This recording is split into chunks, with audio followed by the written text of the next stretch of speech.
Hello, everybody, and welcome to the Pull-On Challenge. Howdy. Hey. Ahoy hoy. Observant observers may notice some differences on the title screen here. Warbands are a thing now, so we got this cool little character select going on. Hey, it's me, Goku. Hey, it's me, Goku! He's my back alt. Oh, he's standing up. But we are not playing as Goku today. Goodbye, Goku. No more Goku. Noku. Gone.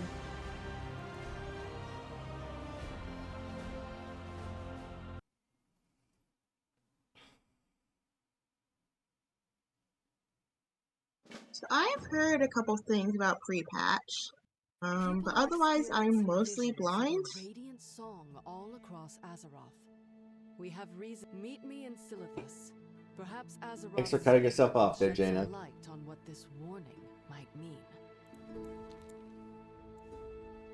So yeah, you were saying? Oh, I basically said all I was going to say before Jaina started talking. Okay. I don't know what's going on.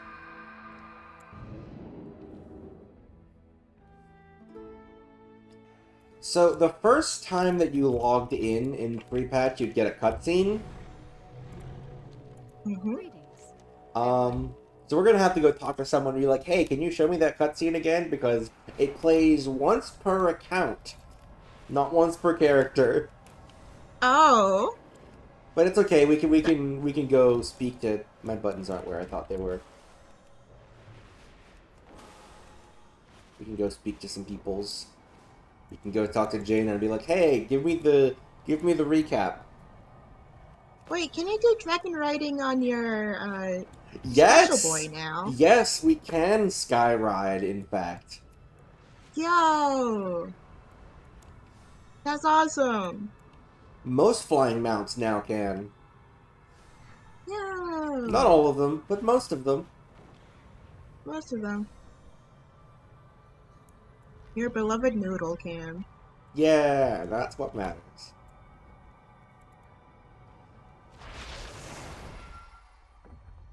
Another vision. You saw it too. They're growing stronger. Hi, Chris Metzen. He's back. Hey, Jaina, remind me of the events so far. Show us the cutscene we were supposed to have seen. From the moment the Dark Titan Sargeras plunged his colossal blade into our world, crucial events were set in motion. Magni Bronzebeard heard the cries of Azeroth, giving up everything to answer her call. Since being wounded by the Mad Titan, Azeroth has been crying out in pain. As her dutiful speaker, he rallied the champions to her aid, and ultimately to confront the return of the old god, N'Zoth. It was during this conflict that Xal'atath, a mysterious entity of the Void, made a deal with N'Zoth, freeing her from the cursed blade that bound her essence within. Honor our bargain. Free me to find my own fate. After she vanished into the darkness, N'Zoth was confronted by the mortal champions and destroyed, ending the old god's reign of terror. But they were not the only malevolent force with its eyes set on Azeroth. For soon, the sky was sundered, the Shadowlands split open, and our heroes were pulled into the realm of death itself. Go, champion! Go! It was there that Anduin Wrynn endured the worst. Captured, tortured, and through dark domination magics, forced to commit terrible acts against his will. I'm afraid that if I call on the light, it won't answer. Scarred and shaken by his experience, he vanished, his whereabouts unknown. After the threat of the Shadowlands had been quelled, the dragons of Azeroth returned to their ancestral homeland. It was here that the primal dragon, Iridikron, broke free of his prison, and in pursuit of vengeance upon the Titans who he felt had stolen our world, he secured an ancient, powerful artifact. the Dark Heart. When the Titans come to reclaim their prize, I will be waiting. As word of this new threat started to spread, people began experiencing strange visions. The Radiant Song. It's being heard all across Azeroth. The Council doesn't know what to make of it. It was then that Illyria Windrunner, a deadly huntress who had harnessed the powers of the Void as a weapon against the darkness, was summoned to investigate. We still don't know what this Dark Heart relic is capable of, but we do know it's in the hands of someone called the Harbinger. It was not long before Illyria discovered the Harbinger's true identity. Xalatath, the mysterious figure, was once again on the move. While neither Xalatath nor the Dark Heart could be found, her mentor, the enigmatic Locust Walker, issued Illyria a dire warning. The radiant visions you spoke of are the very same my people had before our world was consumed by the Void Lord Dimensius. Could Xalatath be seeking that same fate for Azeroth? You must find a way to stop her. If you cannot, then Azeroth is already doomed. Okay, that's a pretty good summary of things. Yep. I like how Shadowlands was just Anduin had a bad time. Moving on. It was really weird seeing the high-res Thrall. every pore on Thrall's face. Right? Yeah. In the middle of all of that. Greetings, friend. Hey Anduin, where you been? Nowhere in particular. Safe journey. He's got like a weird face now. Oh my god. Oh. Huh. I'm not sure how I feel about that. We all have our ghosts. With strong evidence that the Radiant Song is a warning from Azeroth herself. A cry for help. That's why we're here. If this vision truly is Azeroth's message, Magni will know what she's trying to tell us. He should be in the Chamber of Heart. Let's go. Let's hope Magni has some answers. I hear no one's seen him for a few years. He'll be there. He has to be. Someone playing the world's smallest violin for Anduin. Oh, we've got kill. I got it. Ah, you beat me. Oh no, you unbanned them! Kill them No! again! Kill them again! No!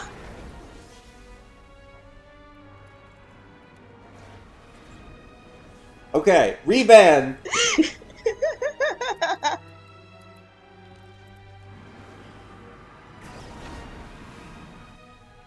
Magni, we've been trying to If this is about the visions, I'm nae interested. Leave me alone.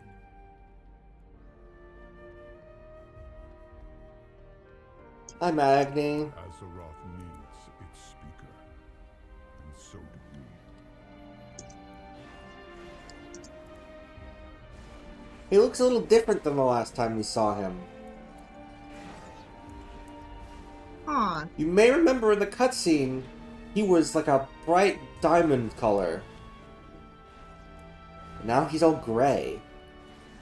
Oh my god, it's the gray curse from Neopets. It's spreading. He's lost his sparkle. We have to do a friendship montage. This is so true. I know why you're here. It's the visions. Azeroth's voice, heard all across the lands. You thought I would know what she's trying to tell us. Well, you thought wrong. Keep fighting, I haven't spoken with Azeroth for years. At first, I just didn't feel the need. Then, I realized I'd started to resent her. For leaving me like this. Now, I'm not sure if I can. But I know the stakes. This radiant song of hers foretells something dire. And we need to know what. First, we need to prepare the heart chamber. Can you start up the consoles nearby? Huh. Speaker of Azeroth. But she hasn't been speaking to me. I see. After all I gave, she left me like this. Unable to feel the warmth of my kin's embrace. So, let's be clear. I'm doing this for all of you, not for her. Oh. Speak up. This'll be a struggle. I'm a bit rusty with the whole speaking with the soul of our world thing. But the ritual is prepared, and that's that, I suppose. I'll try to speaking with it. Though I warn you, champion, it might be for the last time. Are you ready? Alright, so we're gonna see. Hi, Vaughn. Hello. Hello! We're gonna see a cutscene here. This cutscene on release was bugged. Oh boy. No, it's fixed now as far as I can tell. But when it was first As released... far as you can tell. Yeah, when it was first released, the audio, the dialogue audio for this quest didn't play. And not only that, it also killed your dialogue audio channel until you restarted your client. Oh my god? Yeah, like even if you have dialogue turned on, you could no longer hear dialogue after this cutscene. No, that was this The cutscene. recap cutscene was very cool, Yeah. Vaughn. It was super cool. But now it's fixed. Okay. Azeroth, speak to me. What are you trying to tell us? That's to Ender's sword not having a light in it anymore. I can hear her voice. I can There he see goes. it. The place she's calling us to. Where, Magni? Where must we go? It's called. Oh god! He's alive, but barely. This trope. I was gonna make a joke about God, I hope he doesn't explode or something, and then he exploded. Or something. What would you ask the daughter of the sea? Be careful who you trust. This has never happened before. Magni is the speaker of Azeroth. Why would communing with her cause him to collapse? I know what must be done. He exploded. Magni appears stable for now, but he's still not responsive. We need to get him treatment quickly. I'll open a portal to Dalaran. Follow us when you can. How do you treat somebody that's made of crystal? I will never forget. Super glue? Revive him. Meet us in Dalaran when you're able. Yeah, I'm not sure how much he's collapsing. He did get fucking blasted. He tried to commune directly with Azeroth. It seems the strain was too much. Hey, look, all the pillars of creation we didn't get. What have you done to Hey. yourself this time? We only got the Tier of Elune. Oh, hey, Moira. Oh, hey. Have you heard anything I need to know? You may take your leave. Wait, Magni's her dad? Yep. Oh. Moradin and Bran are her siblings. Or, no, they're her uncles. Yeah, I was gonna say, that seems wrong. No, they're her uncles. My bad. I mixed it up. Huh. I'm unsure why the Speaker of Azeroth would end up in such a state after attempting to, well, speak with Azeroth. All we can do is wait for Magni to recover. Be mindful of your duty. Are you here to chat or work? Moira takes a deep centering breath. We need to let Bran and my son Dagger know what happened. They're at the Dalaran's visitor center. Could you go get them for me? Father needs his family right now. Mind you, you'll likely find Dagran with his nose in a book. It's why he insisted we come to Dalaran. Now, listen, you old coot. I know you always meant right by me. You didn't know that I chose to stay with the Dark Irons.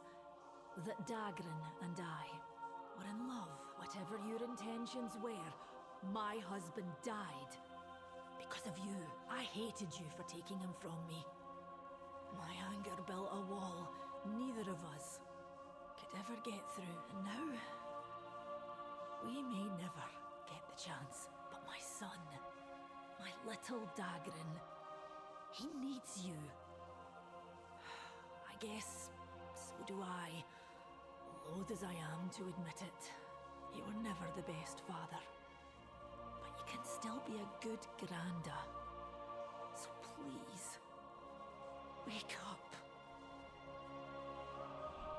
Man.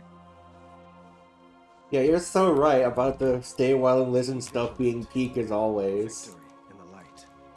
Let honor In case you were a That's little... always been something I liked about Warcraft, was just all the incidental dialogue. Yeah.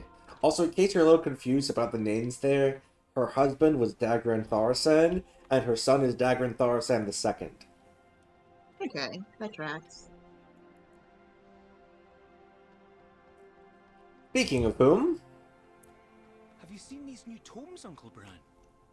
They must be from Drenton's library. Oh, Another he's a puzzle to solve? dork. Behold, a teenager. Are you sure? Yeah, he was a baby in Cataclysm.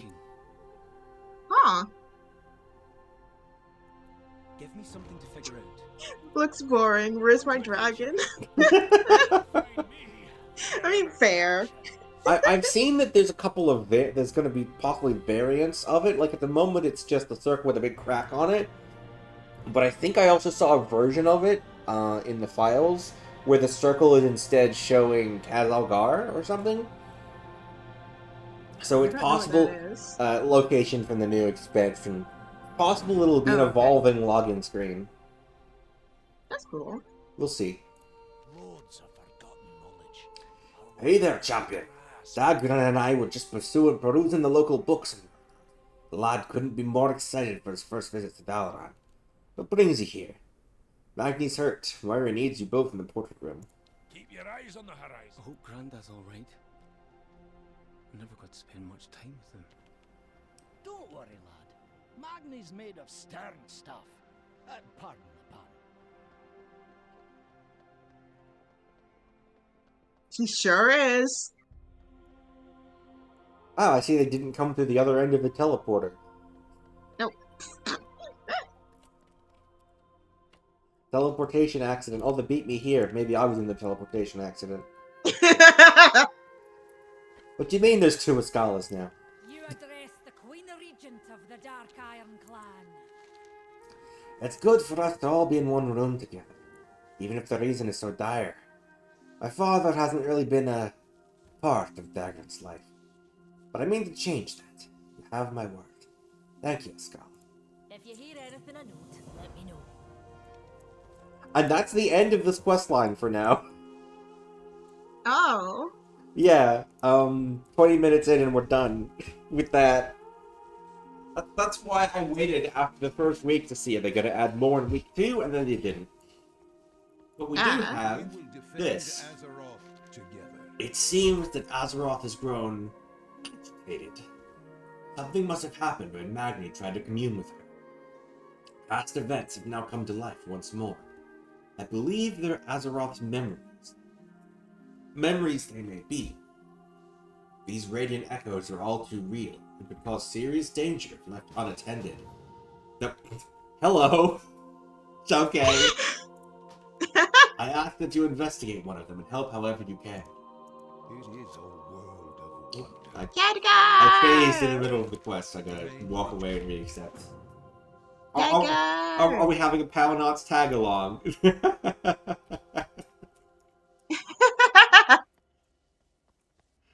Looks like it's currently active in Dustwallow Marsh.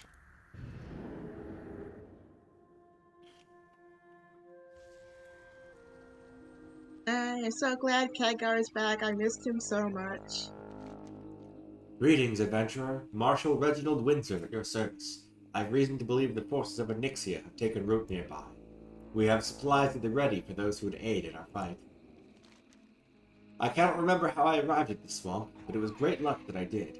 As I wandered, I spotted Lady Katrana Prester entering a strange toothy cave. What would a noblewoman be doing in such a ghoulish place?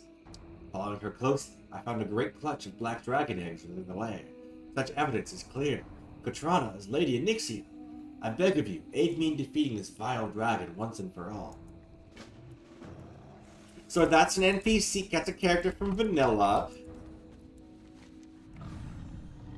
These little events. Yippee!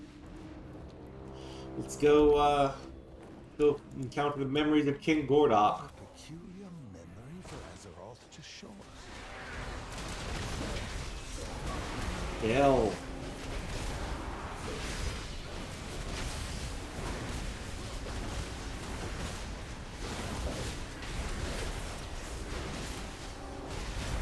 We have memories remaining, little percentage bar here. The event is a little different than when it first started because it was bad and people complained, and so they fixed it.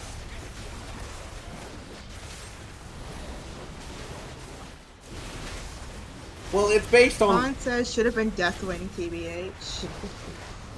Yeah. So this was the thing here is this is what they did for Kalimdor. Then they have one in for the Eastern Kingdoms and one for Northrend. So I guess they figured those would be the most fitting for those regions. They picked Onyxia for Kalimdor. And given it's supposed to be vanilla stuff, it'd probably be either that or one of the bosses in Silithus, and it's like, what are they gonna do? Remember Cocoon? I feel like that's maybe a little bigger scope than they would like.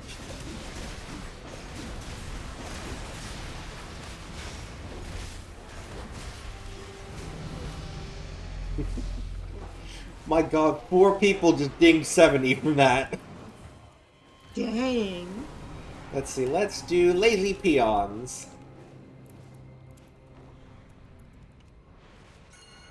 What a peculiar memory for Azeroth to show us.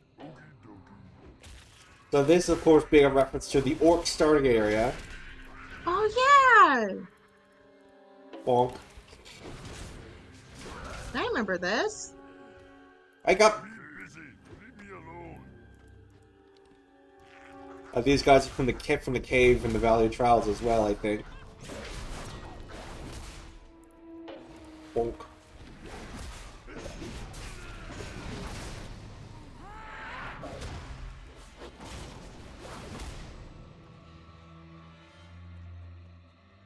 Hey, let's see if we get the pet drop from this whelpling. Nope. Lol. Yeah. Would have been cool though. Bonk. Bonk. Let's see, let's do Crystal Power. Ooh.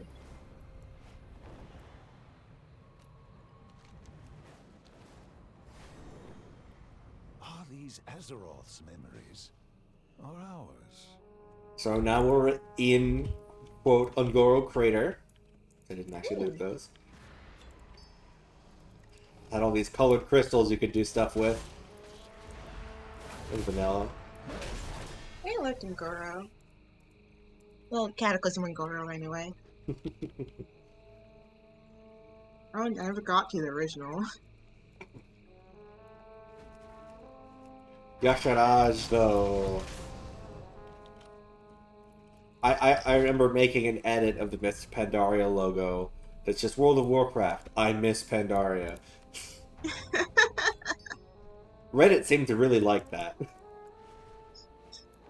I keep forgetting you're the one that made it.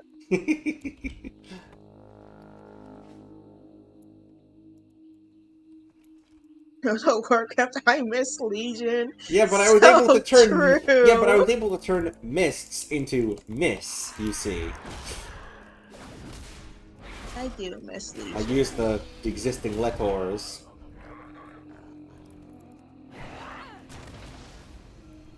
World of Warcraft, leg. Leg.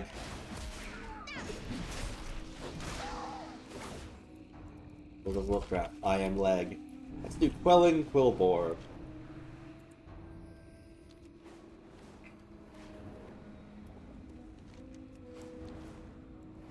These echoes must be contained. That's an actual local mob. Malol. Worm of Worm. Worm of Worm, leg. Oop, that's just a man.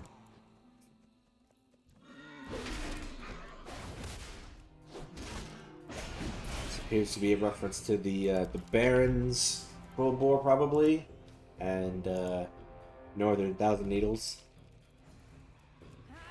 Keeping all I the... will gladly join you in writing to kill Khadgar.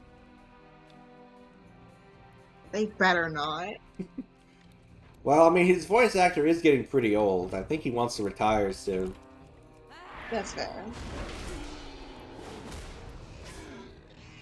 Khadgar gets blasted with magic of get a different voice actor. Could you imagine Khadgar with a different voice, though?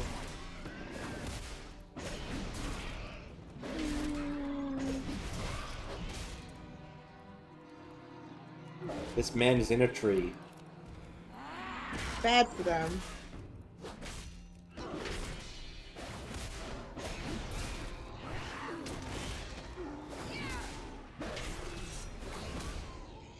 It's fine. If Khadgar does die, we can just raise him as the 5th horseman.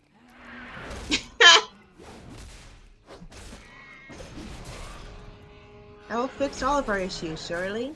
Oh yeah, I know some spoiler things, unfortunately. Oh boy. But I'm not going to share on stream for those who do not wish to have spoiler things.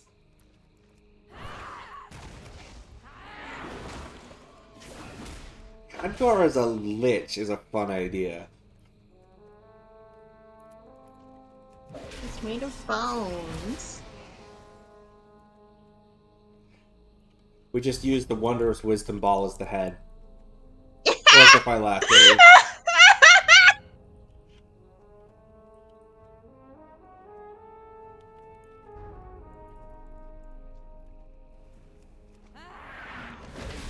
Right, and I should say it.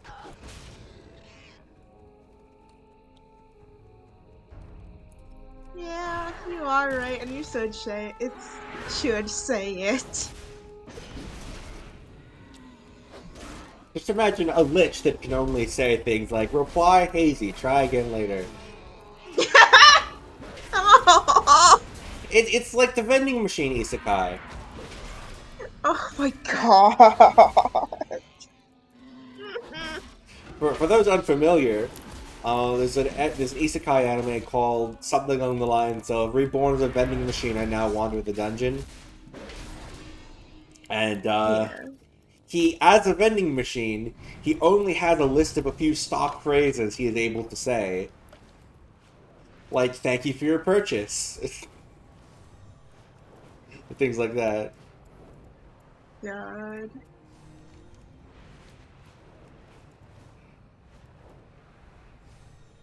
I'm gonna grab the ball and dunk it into the nearest hoop.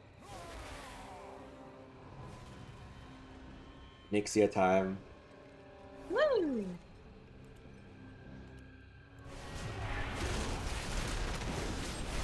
But these bosses used to have a lot more HP. Thankfully they nerfed them. Because like this kill would take like 3 minutes.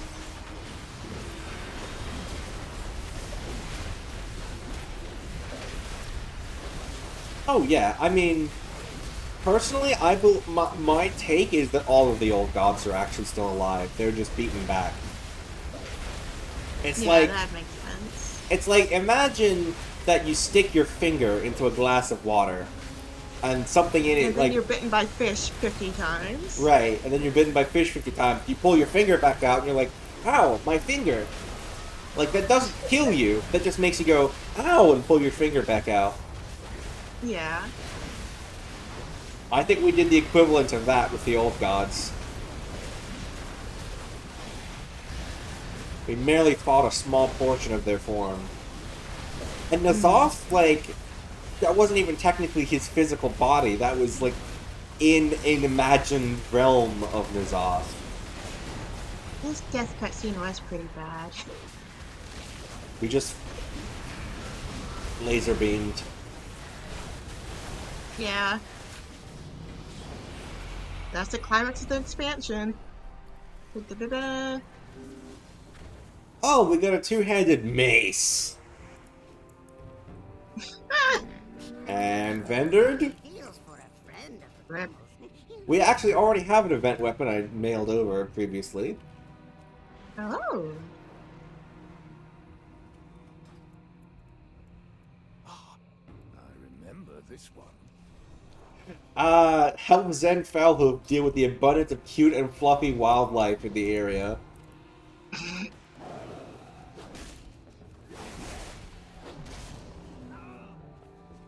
So this guy's from the Night Elf starting zone. Mm-hmm. We had to get rid of some wildlife to get him some reagents for stuff, and then a Night Elf was like, "Hey, you were tricked into helping an enemy of the Night Elves. Go give him some pine cones to eat, and then he'll turn into a frog or something." Normal.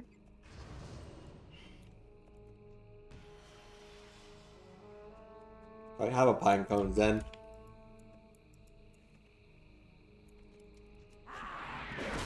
That's the idea. Yeah, I believe the quest at the time was owls, spiders, and the night sabers. And let's see, I see owls. I saw night sabers. Although maybe the spiders aren't cute and fluffy enough for the silly version of the premise here. Yeah. I miss Teldrassil too. Classic era is always there. That's true. Alright, I'm gonna turn this in and then we'll hit up Deviate to the Delights.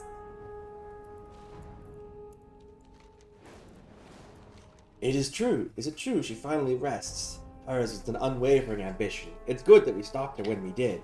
I cannot imagine the tragedies that would have followed if she was allowed to continue her ploys and schemes. So the existence of these NPCs here is curious because this suggests that the memories are at least somewhat aware. Whereas in other cases they seem to be playing out on autopilot. That's interesting. Are these echoes Ooh, a missed her. message? Or merely a response?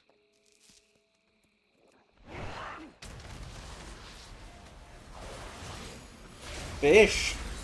Okay. Alright. Deviant fish were a fun thing you could get in vanilla, and probably still can, that would turn you into stuff like, I think, a ninja, or... Oh no, you would use them to make Savory Deviant Delight, which could turn you into things like a skeleton or a ninja or stuff like that. If memory serves. This was not an actual quest. This is just Blizzard being like, yeah, it's a thing we can do for Kalimdor.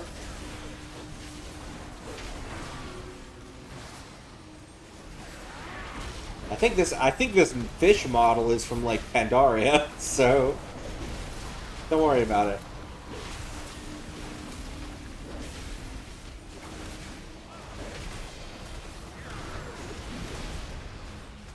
Oh, speaking of which, I seem to have been turned into a ninja. And small, that's another thing they could do. Sounds of yarging. Yeah.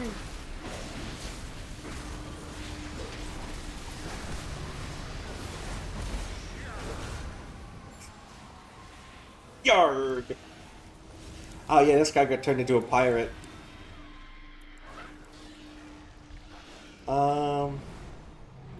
Let's do Swamp Eyes, Spider Eyes. We haven't done that one yet. Feel free to look away. I don't have Arachnophobia mode turned on currently. Noted. I remember this one. No, you don't, Khadgar. You were an Outland at the time. I'm not sure what quest is a reference to. It might actually be one from Dustwallow Marsh.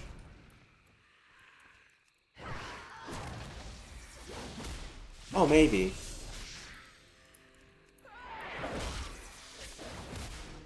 Look, it's been a while. I saw someone on Reddit last night say that they were an old school player who last played in Warlords of Draenor, and I felt myself turning to dust. Oh. I see.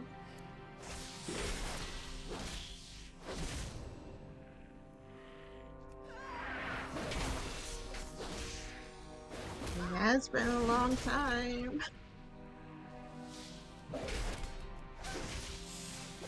I mean, they are on Classic Cataclysm now, which seems to defeat the point of Classic, if you ask me, but... Mm. Personally, I think they should have set up permanent Wrath era servers as well as Vanilla era, but... Because the whole point of Classic was going back to the old world, and Classic Yeah. Cataclysm removed the old world. But I suppose don't it's... get why they would have done Kata. I suppose it is perhaps a necessary evil to allow for Myth to Pandaria Classic. And if they don't do Myths Classic, I'll be mad, but they might not because they just did Pandaria Remix.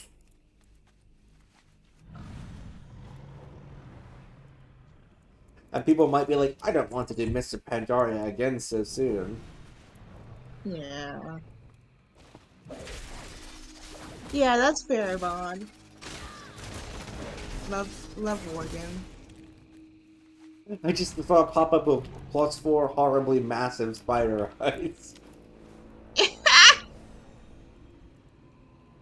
Oh, Legion Remix. Legion Remix would be so good. Instead of the cakes with threads, we get our artifacts with artifact power. Some people might ask, well, what about evokers? What are they going to have as their artifact? And to that, I suggest Oathbinder from Zaralek Caverns. Ooh. And you might be thinking, but didn't Sarkareth get that? And I'm like, yeah, but he hadn't got it yet by the time of Legion. So just go to Legion era Zaralek.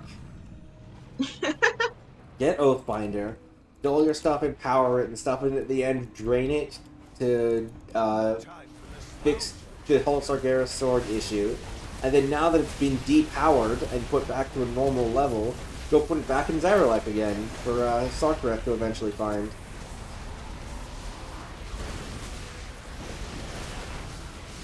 And you might be thinking, well, which spec of Evoker is that for? Not all of them. They don't need to get 3 entire artifacts for Evokers, just do the 1. I also miss Ashamine's daggers. I loved the things of Ashamine. Do you want to? I miss Titan Strike. Do you want to tell the story of your characters? Let's do Memories of Mosh, the one we haven't done yet. Actually, there's another one that just isn't up yet.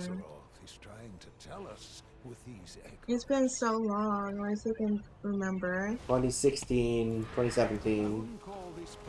Oh. 2017. 2017, yeah. It's so long ago.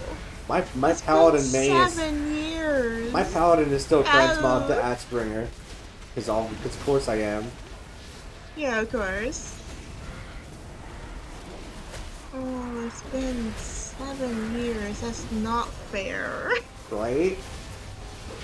Ugh.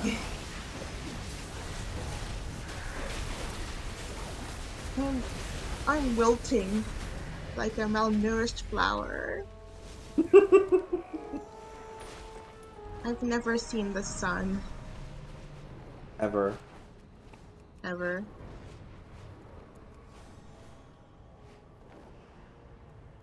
Oh man. I wonder what Azeroth is trying to tell us with these.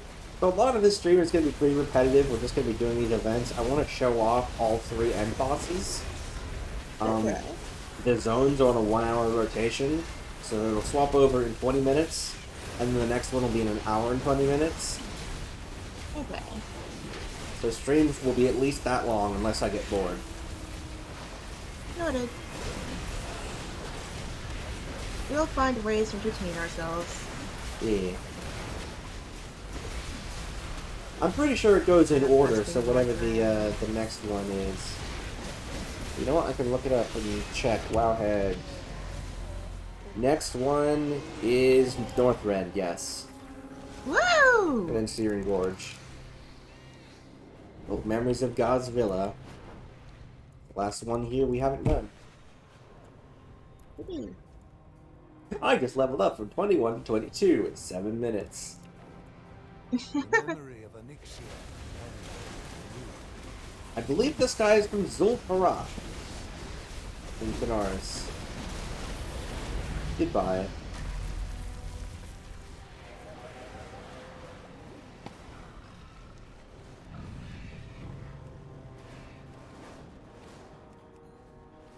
And now we just spread out and do stuff. Until that bar hits 0.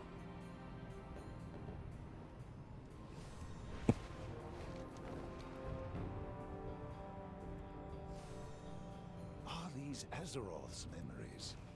Or ours? Guard's gonna get a little repetitive. Yeah, he's trying. Poor guy's going senile. Old man. So, funny thing is, like, he looked like an old man in Warcraft 2, but he actually wasn't. Yeah, he was cursed. Now he's actually as old as he looks.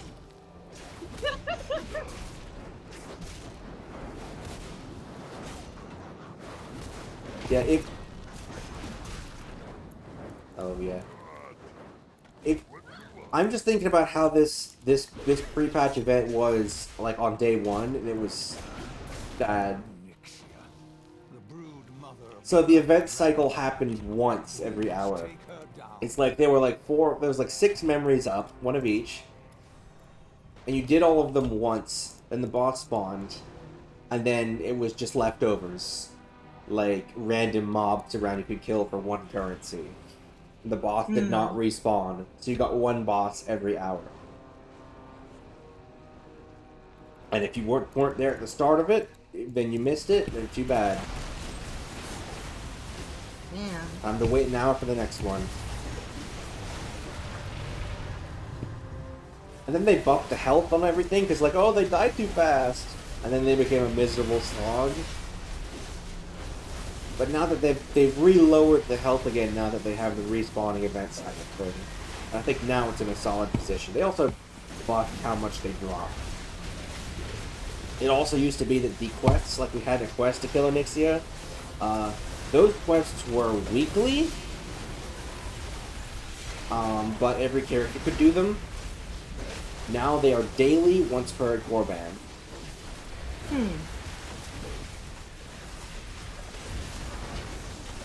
Which I think is fine.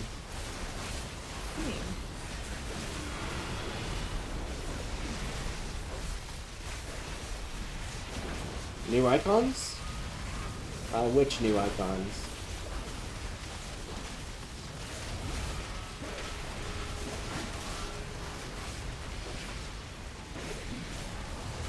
Oh, yeah, like this stuff. Oh. Huh.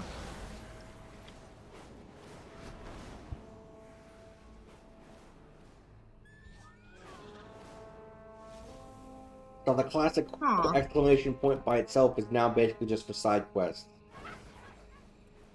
That's wacky. Yep. I said if a gray question mark for quests in progress, we get ... Huh. Rares are now a little silver star, which is weird. And a silver star in a circle.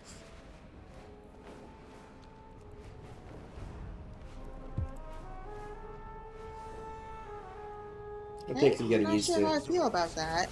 It's On one hand, I appreciate the variety.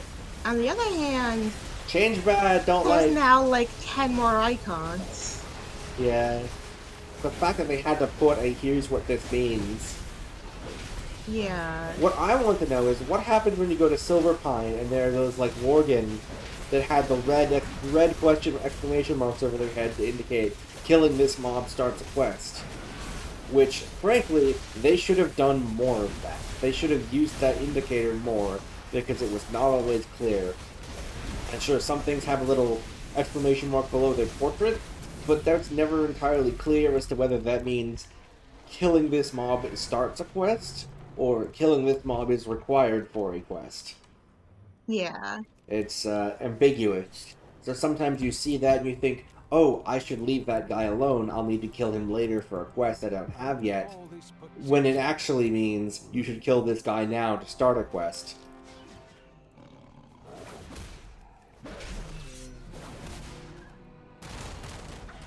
I got opinions.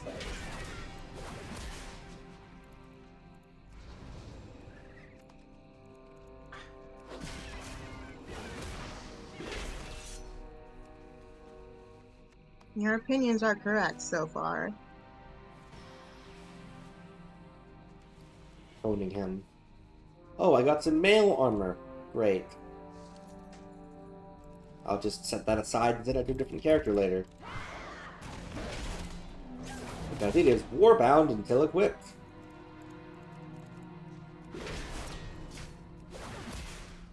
Yeah, it kind of goes hand in hand with the whole UI update they did in... I don't remember when they did it. It might have been late... I think it might have actually been late Shadowlands? I don't remember. They did a UI update at any rate, and so I guess they did that to be like, well, we didn't do this part yet. Oh god, yeah, the new spellbook.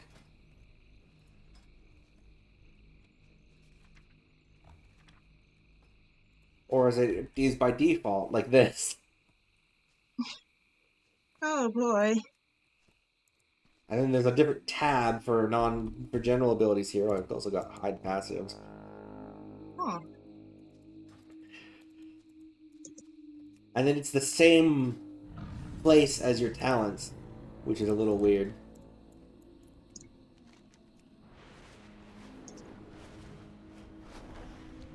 And then also this is really big now.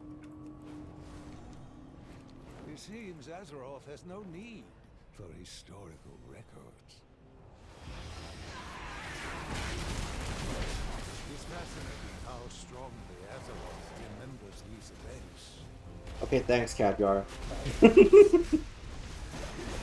I had an issue the other day where, like, I mean, you know how in the spellbook for a while it's been like, you know, you haven't added this to your action bars and stuff. I was clearing out the action bars on my monk and resetting them.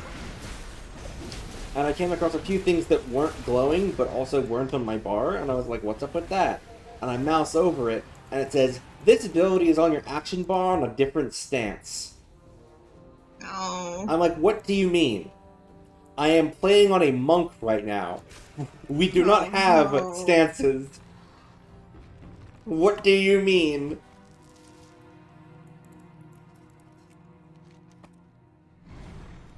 Horrendous.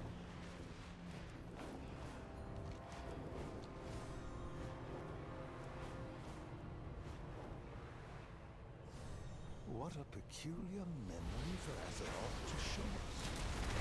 What a peculiar Khadgar for Azeroth to show us.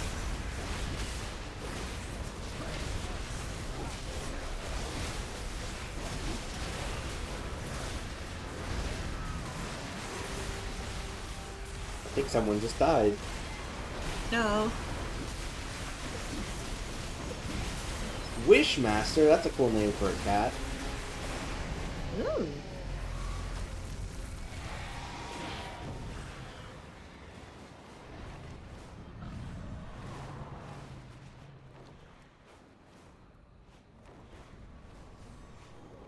These echoes must be contained. Think so. This Khadgar must ideal. be. This Khadgar must be contained. Putting him in the box. Remember back in Warlords of Draenor when it first came out, everyone... I remember there was conspiracy theories that Khadgar was actually Medivh in disguise. I remember you telling me about this.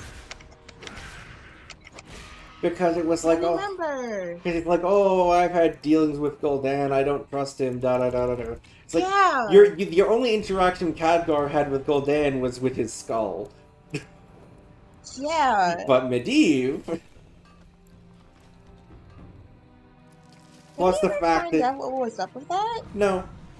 Plus the fact that he had Atiesh, which was a thing that had last been seen with Medivh.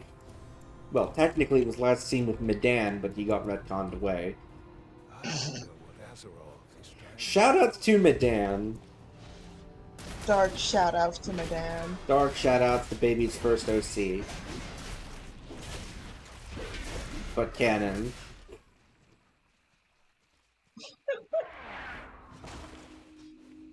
Do you know about Medan?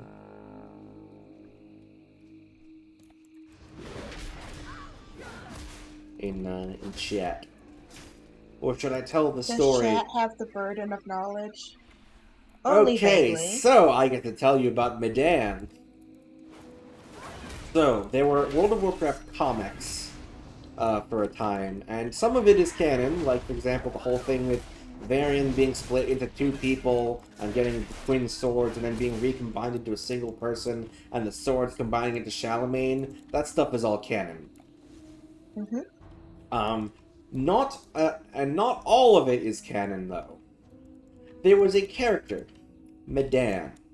He was the child of Medivh and Garona, meaning he is half human, quarter orc, quarter Draenei.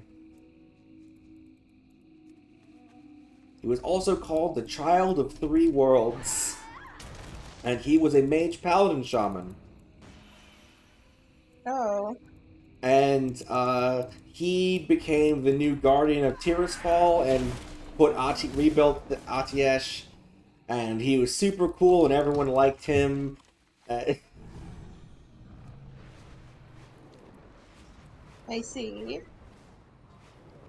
Yes, Anvina. Caligos' girlfriend, the Sunwell. That wasn't from the comics, that was from the manga.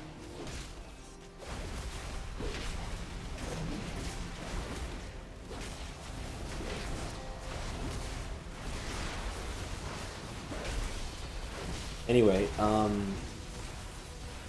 let's see. So, yeah, Medan.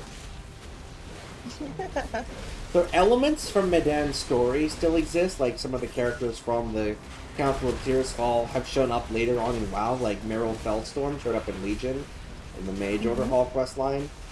But, Medan himself has never been so much as alluded to. I think the official stance, last I heard, is that a version of Medan may still exist, but the stories about him getting Atiesh and becoming the Guardian are not canon. Oh.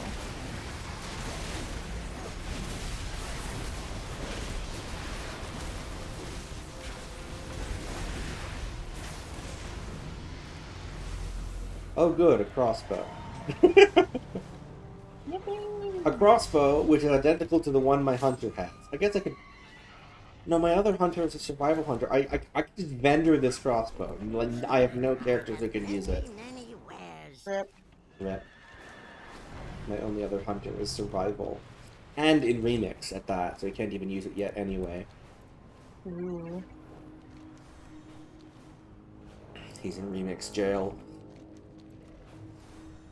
All the people in Remix seeing pre-patch happening, being like, let me out! Because pre-patch and Remix end at the same time. Oh.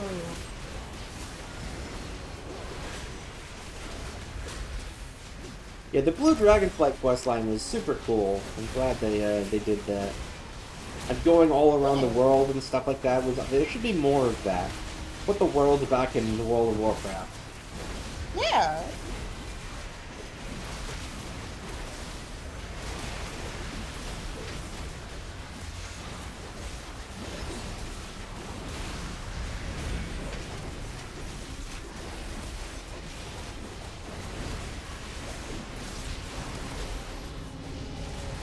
So, I have a question for, when I put this VOD up on YouTube.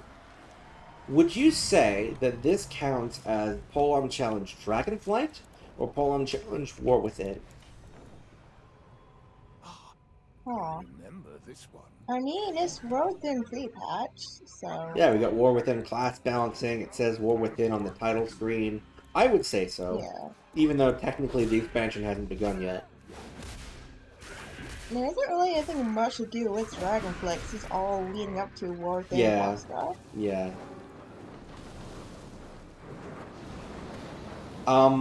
Fire? Oh, it's the familiars. They do this.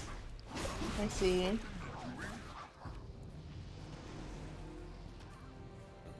Shoutouts to the concept of Orc Peons, by the way. I'm doing a Warcraft 3 custom map in some of my spare time. Technically I'm making 2 custom maps, and this one is actually secondary one that I'll probably do later. The other one's a tower defense, my primary project. But the one I'm talking about is The brood mother of the black dragon flight. the hero of my little custom campaign is going to be an orc peon. Ends up striking out on his own and you know, growing and getting stronger and stuff. I don't know what to name him though, is the problem. I've been using a placeholder name that I've grown attached to, but I don't want to actually use it because it's the name of a canon character. Well, of an NPC anyway.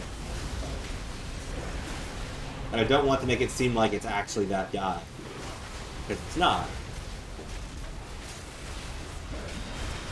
And if anything, the scenario and the details I've set up are technically a little bit anachronistic with some of these story elements. So. Pepper moment happened. Oh, I was just all by myself. I mean, I was still listening. I just couldn't talk. Oh, okay.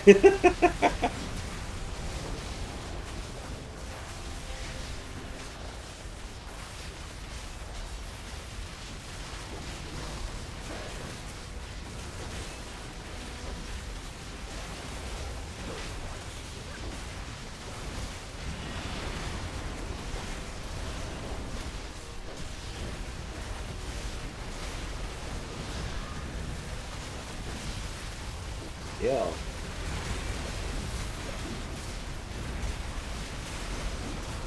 Violence. Violence for violence is the rule of beasts. Quote Barack Obama. Thanks, Obama.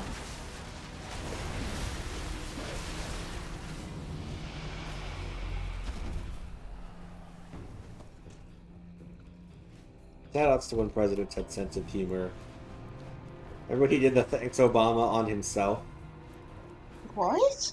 Oh yeah, there was a video show comparing what it was like for an average person versus the president. And there's a point where, like, Obama is going to dunk a cookie in a glass of milk, but the cookie's too big to fit in the glass. And she's like, thanks, Obama. Oh my god. Ah, good to see you. It is a world of wonder. No, it's a World of Warcraft, Khadgar. Keep up. May I be of service? Alright, we can get upgrades. Oh. Let me transfer over some money from other characters, because I can do that.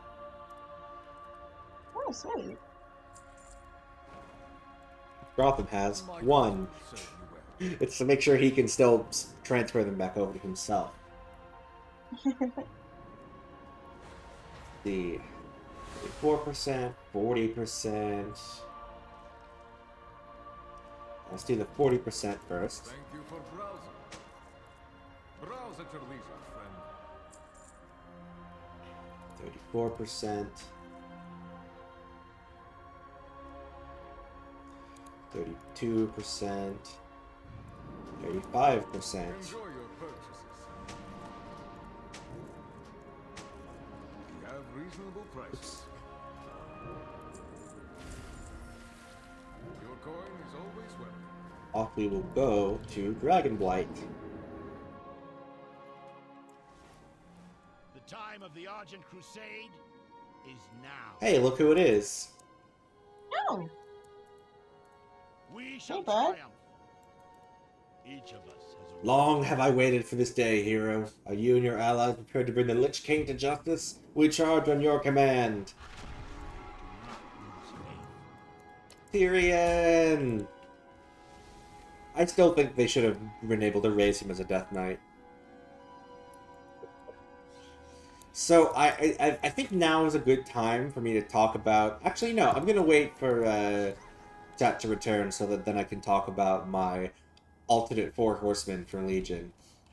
Yeah.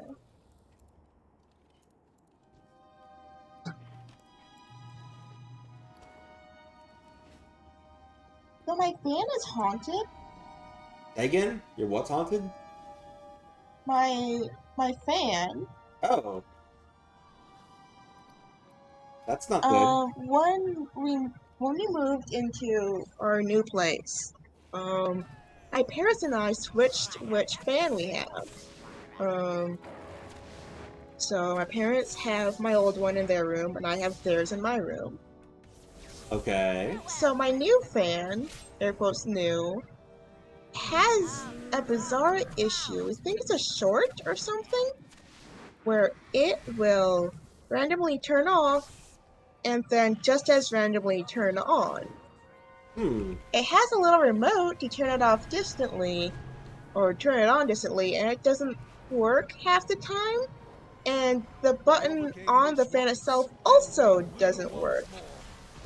So the only way to make sure it's fully turned off is to unplug it. By the way, in the mountains...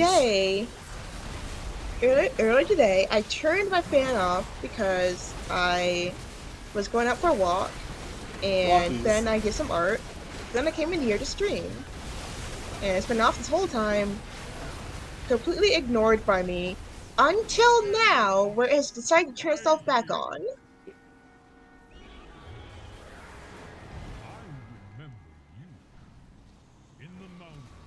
So I'm haunted. Thorin time. I wonder what Azeroth is trying to tell us with these echoes. A lurgle. I believe this is from Dragon... no, this is from Borean Tundra. Ooh.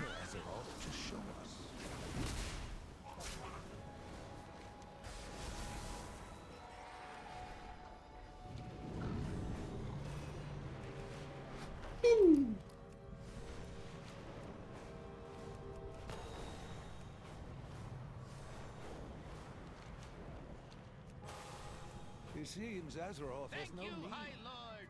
Now, challengers, I will begin the ritual of summoning. I wonder what Azeroth is trying a fearsome Doomguard will appear. Prepare. I remember this. Inst. Aha! I have done it! Behold the absolute power of Wilfred Fizzlebang, Master Summoner! You are bound to me, demon.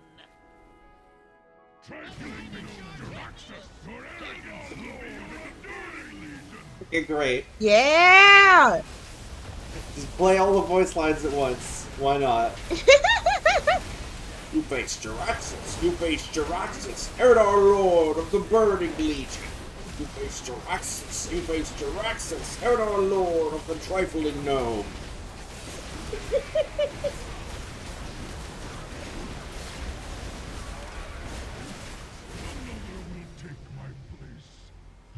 Your world is doomed.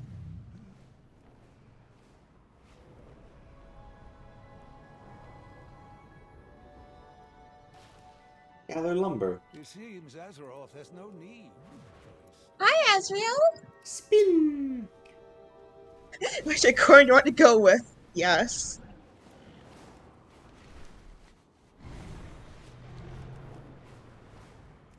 Welcome to War Within Pre-Patch. We're doing pre-patch stuff. And pre-patch things.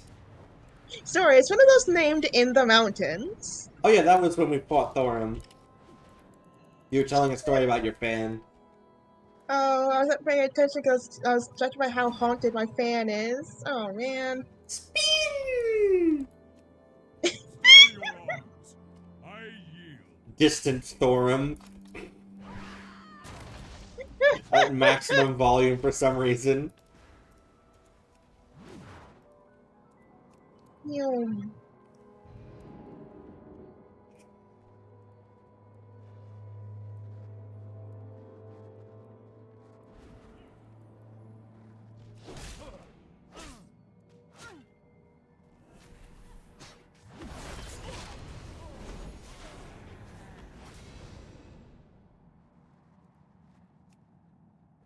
Thank you, High Lord. Now, challengers, I will begin the ritual of summoning. We overcame this when once, I am and done, we will once more. Will appear. Prepare for oblivion! We may be hearing that a lot. I don't know. How prepared for oblivion are you? These echoes must be Mr. Summoner!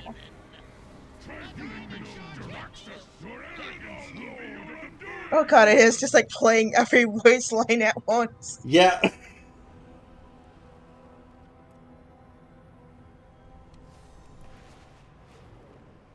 Another will take my place. Your world is doomed. Arthas Menethil, the Lich King himself. A memory we all wish to forget. Speak for yourself.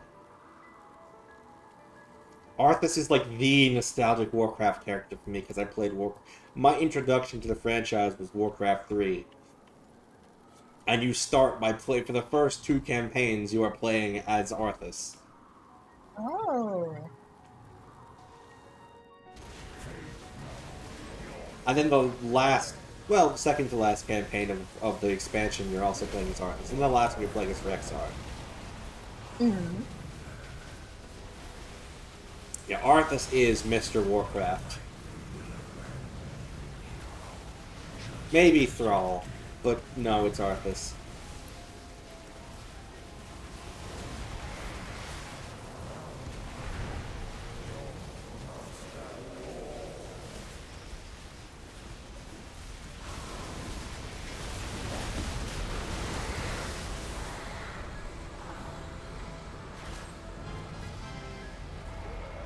Oh, new appearance. Epic. Oh.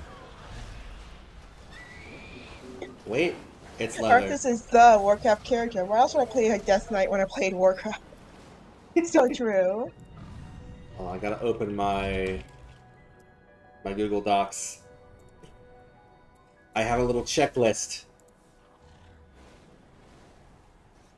Radiant Echoes gear. Dalaran Defender's treads acquired.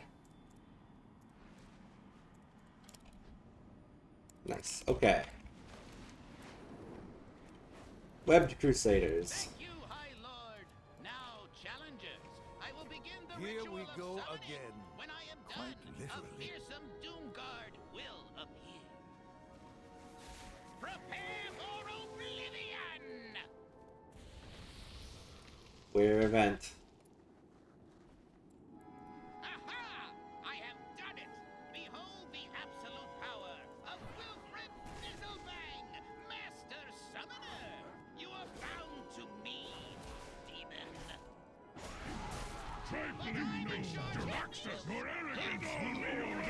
Trifling gnome Daraxus.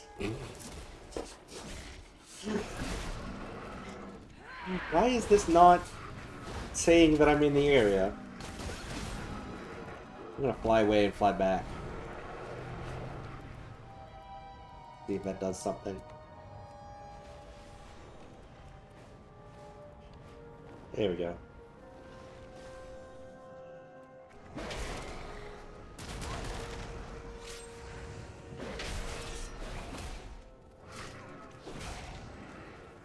Trifling gnome Daraxus.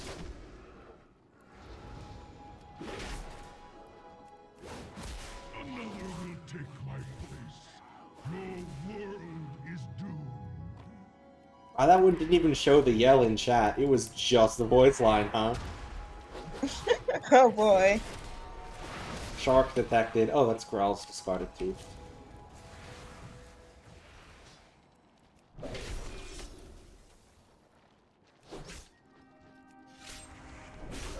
Imagine them anticipating people would try to free their webbed victims, so they themselves web themselves to look like the webbed victims to ambush you when you try to crack the webs open. Like, what kind of plan is that? Huh? How do they even do that physically?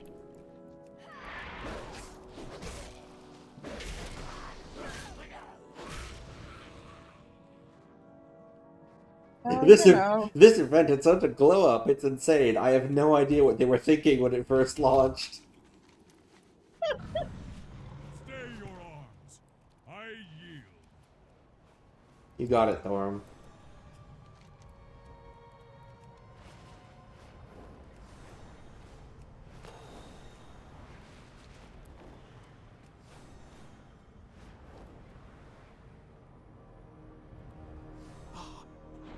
Remember this one. So this one is the guys that you fight in. Where is it? The Amphitheater of Anguish. Welcome back, Bond. We're now in Northrend. I was going to share a story about something. I don't remember what it was. It was the Four Horsemen. Oh yeah. So I was talking about how I wish Tyrion had been raised as a Death Knight as a Four Horsemen instead of being like, oh, the light's too strong. Oh, Darien died. Oh, I guess we'll just raise Darien again as our Fourth Horseman. Like, come on. No, I came up with an alternate Four Horsemen for Legion, and it was instead of Nazgrim, we have Warlord Zayla. Just because she's cooler. She's still got the Orc Warrior niche, but she has an eye patch, and I'm more inclined to bring her out of her eternal rest than Nazgrim. Let Nazgrim rest. But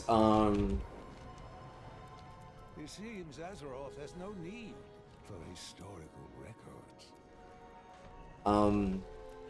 So yeah, Warlord Zayla.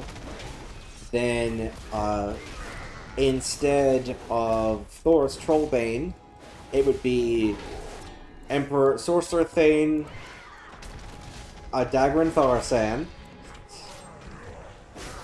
which would be real interesting right about now, actually. Yeah. Then,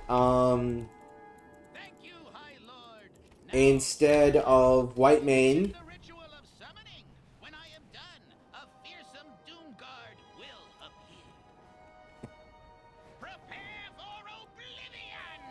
sorry, I'm letting Wilfred talk. Instead of Whitemane, we get Torok Blood Totem, leader of the Blood Totem / Fel Totem tribe in High Mountain, because I figured we should get at least one Broken Isles native in here. Hopefully go direct. And I think that it'd be interesting to have an almost Demon Hunter-y angle with him, fighting Fel with Fel.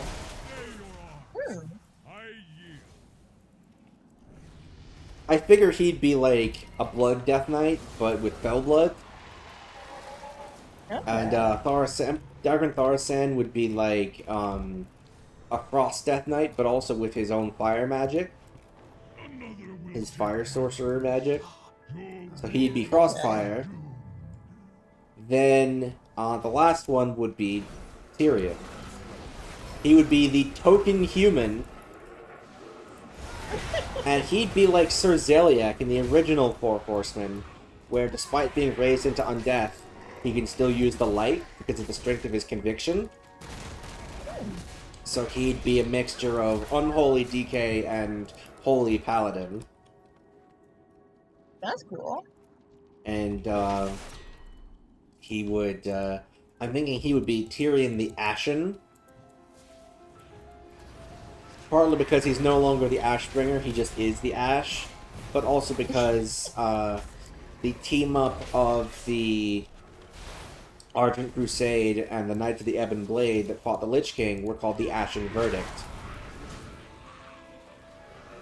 And so given that he was, he was at one point High Lord of the Argent Crusade, now being raised to work for the Knights of the Ebon Blade, it kind of feels appropriate that he's kind of the embodiment of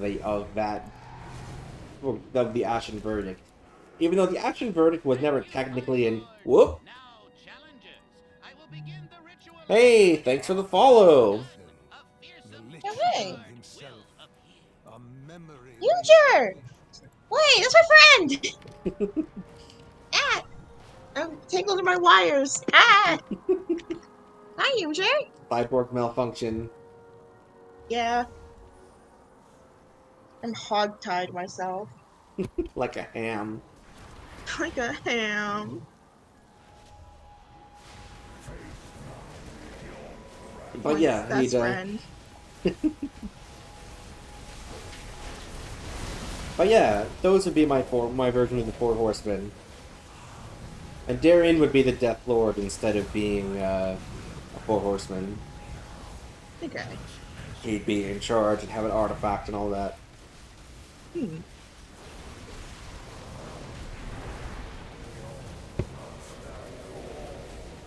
If memory serves, I think he gets Apocalypse as one of the random NPCs when draining Sargeras' sword.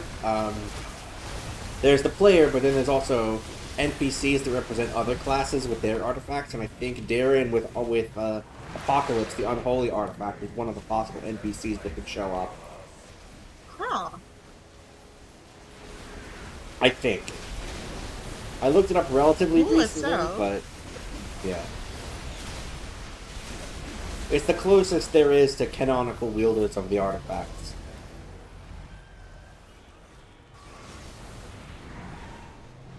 Yeah. Yeah, probably not. These echoes must be contained. All I really was thinking there, maybe he wouldn't be the Death Lord, but he'd still be, like, important, you know, because it's Darien Mograine.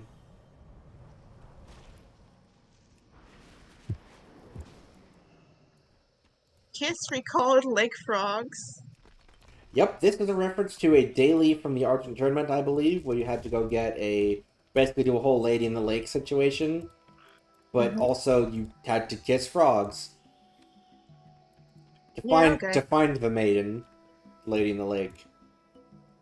Ysera! Ysera! Oh. Where is this maiden?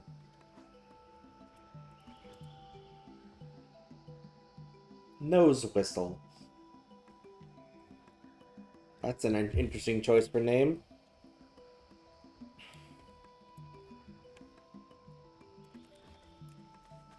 I didn't mind the Ysera plotline in Dragonflight. I think it was the whole involvement of Malfurion was pointless, but...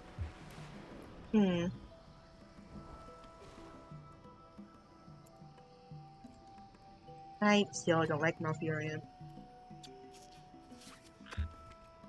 I think the problem they ran into was the fact that just Malfurion is canonically so powerful they needed to find a way to write him out of the story so he didn't just instantly solve everything.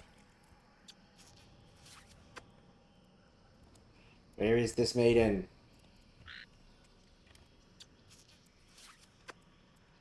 He just kind of stinks.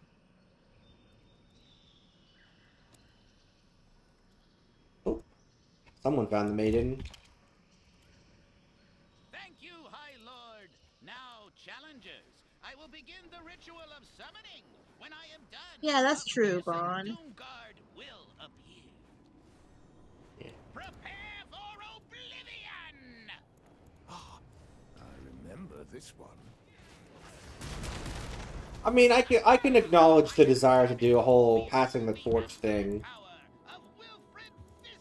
Because if they did just bring Ysera back as the aspect of the Green Dragonflight, then it's like, well, then what was the point of her dying?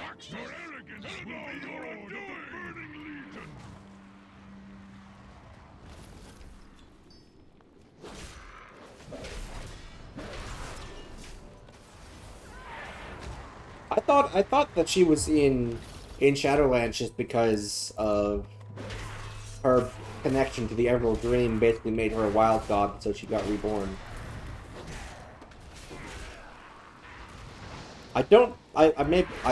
Maybe I just need to replay Ardenweald, but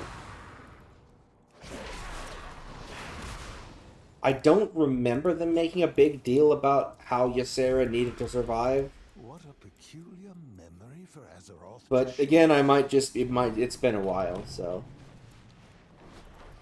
I remember very, very little of Shadowlands. I haven't exactly To be replayed. honest. I haven't exactly gone out of my way to replay Shadowlands in a while, so. How strongly Azeroth remembers these events. Oh yeah, the Winter Queen had to like step in and do shit. Yeah. I don't remember what the reason for that was. I thought it was just a please kind of thing. Yeah, but either way, it's still like a big deal that Issa came back because there was a whole involvement of the Winter Queen and like all this gravity to it. Yeah, but then in exchange, Sarah was bound to Ardenweald forever. Yeah. That was why they needed to send Malfurion over, because. So I had to throw Malfurion into the pit. Yeah. She was no longer of Azeroth.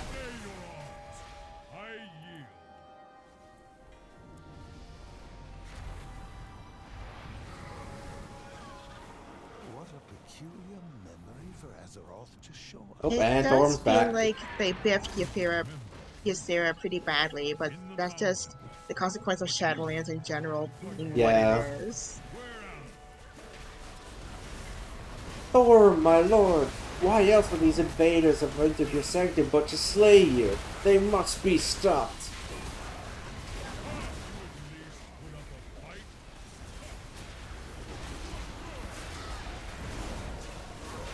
I don't know, I thought it kind of made sense a bit, because it's like the Emerald Dream is a realm of nature and life, and her connection to the Ardenweald, she's now the opposite side of that coin. She's now tied to death.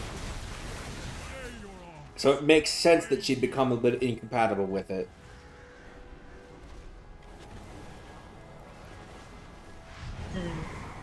That's just my onion, anyway. They could have told that story better, but I think the general concept of it is fine. Faith in the light, and all is possible. Courage is our greatest weapon.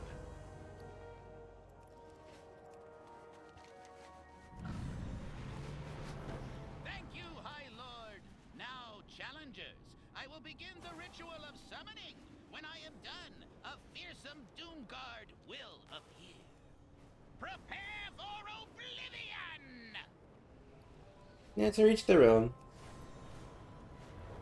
And again, the writing might have left a bad taste in your mouth enough for it to, It seems Azeroth has no need yeah. for historical records. You are bound to me, demon. Good old Steve Dancer. I think it's worth mentioning that the head writer at the time for WoW, Steve Dancer, I think it's pronounced, you could just tell with the way that a lot of cutscenes were written, where a character was like, now it's my time to talk. We wrote this as one paragraph, but it's my turn to say a sentence from it. But it was like, as I recall, that guy likes the ending to Game of Thrones. He thought it was brilliant. You know, the ending that basically made everyone immediately stop talking about Game of Thrones and go from a cultural phenomenon to nobody talks about this overnight. He liked it. He thought it was something to emulate. So, you know, that's kind of where writing was at for WoW at the time. It seems Azeroth has no need. And then also stuff like turning Arthas into 35 anima. And saying, alright Arthas, disappear and be forgotten, as his send-off to the... And not to mention hyping up Shadowlands as the ending to the saga started in Warcraft 3.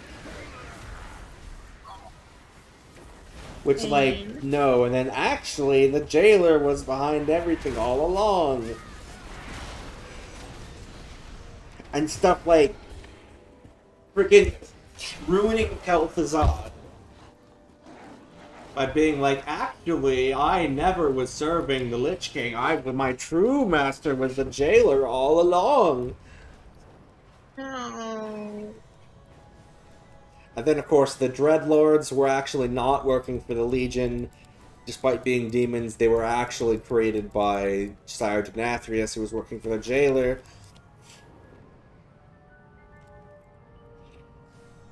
As far as I'm concerned, that's just not canon. Like, look, Kel'Thuzad in like a lot of the supplementary material and novels and stuff, after he got raised as a lich, he was basically just Arthas's bro in Undeath. Like, they were friends. Straight up, they were friends. And then for Shadowlands to be like, actually, I was working with the jailer all along. No, you weren't.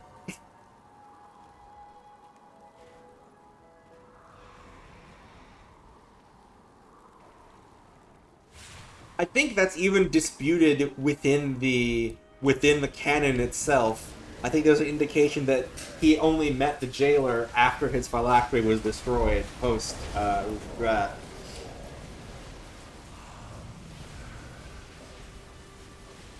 So, and he was not working for the jailer all along, actually. Nightmare. It's like a lot of these things can be better explained by just the characters are just lying to you. Everyone is lying all of the time. Ignore the plot holes, please. How about also the whole thing with Garrosh? He shows up in Sanctum of Domination being tortured for anima, as an anima battery. And then you get the boss to low health, but then Garrosh breaks out of his restraint and is like, all I do for the Horde, Targar, and charges in and detonates. And then he detonates himself on the boss, turning both the boss and himself into just a pile of ashes. So Garrosh is now permadead. His soul is gone. His soul blew himself up to get rid of a random boss that we kind of had handled already. What on earth?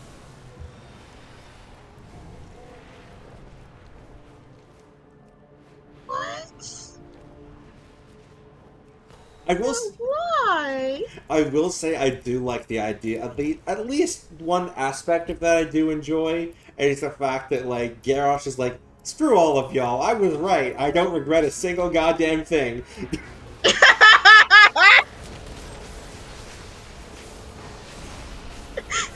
Yeah, that's fair. Oh my god.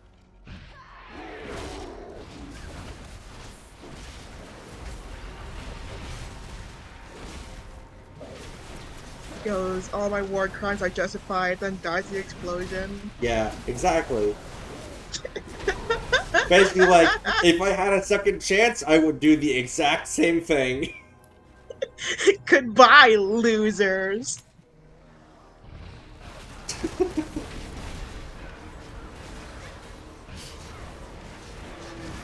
It's like, I may not have agreed with his methods, but I have to at least give him some respect for that, you know?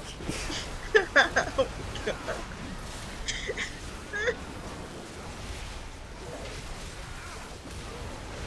Shadowlands was a choice that people made.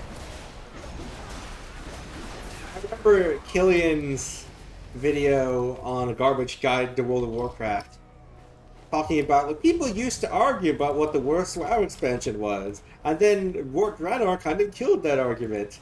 And now we've got people used to argue about what the worst expansion was, and then Shadowlands kind of killed that argument. Yeah. Are these echoes a message? Shadowlands, why were you the way you were? Here we go again. Quite literally.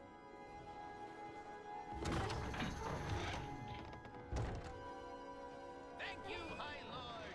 Now, challengers, I will begin the Also, BFA. When I am done, a fearsome Also, BFA. The fuck? Buffa. Bofa. He's nuts. I gave us Strustbar at least, and the Volperia. Yeah.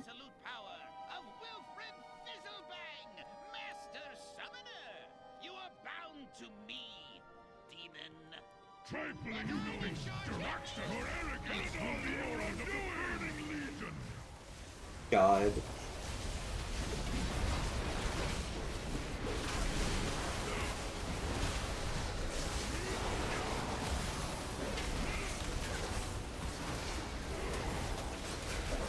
Lying to people in chat.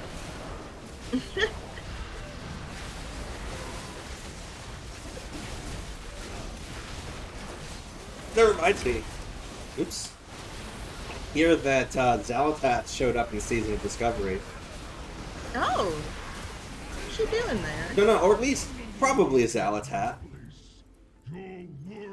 Likely Zalatat. Yeah, there was like a shadowy figure who used the model of a vanilla high elf. Hmm. And they were all purple and shadowy and mysterious. Yeah. And there was presumably old god stuff involved, I think. I didn't actually, Yeah. I only read it like once, like a while back, but... Sounds like a Zalatat owner. It's just the question of, if it is Zalatat, how? And also, why? Because, like, she didn't get that... She was trapped in the knife until BFA. Yeah. But there she is in an elf body. So, How badly is the timeline broken this time? like, did she move between timelines somehow? For what purpose? Can't she just do that? I mean, I could see there being a connection between Void and time magic. Because Void is very much about possibilities. I've seen a comparison between like the voids and like the Naru, for example, with the light is the whole thing with Illidan and the gift. The light basically decides the future is going to be this, and then rigidly commits to that. It decided that Illidan was going to be its champion, for example. Regardless of what Illidan thought of it. The light had decided that's the future, so that's what it's going to make happen. The Void, on the other hand, it sees alternate possibilities as all being equally valid as reality. That's kind of what the whole horrific visions thing was with N'Zoth and stuff. It's like they were basically just imagined what-ifs that were basically just real.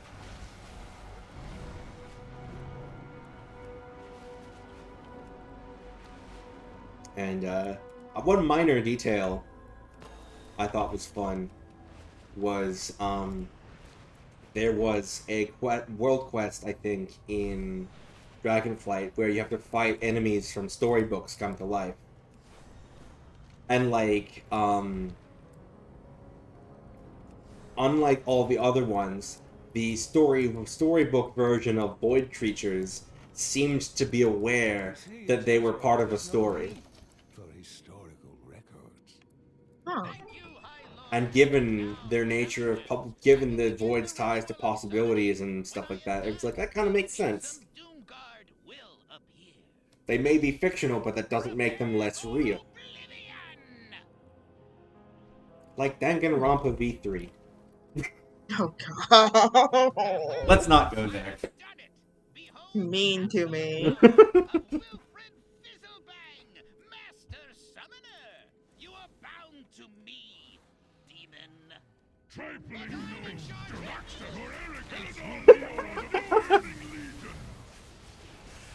Oh yeah, we're just comparing the Voids to Danganronpa V3. Don't worry about it. It made sense in context, I promise. I promise.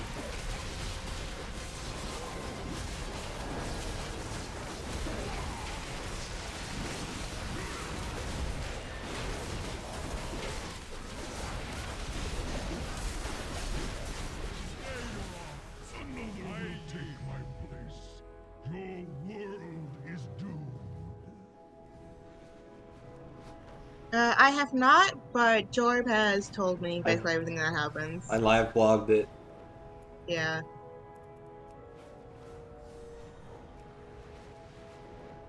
I still think it's interesting how much, like, going with the whole truth versus lies thing.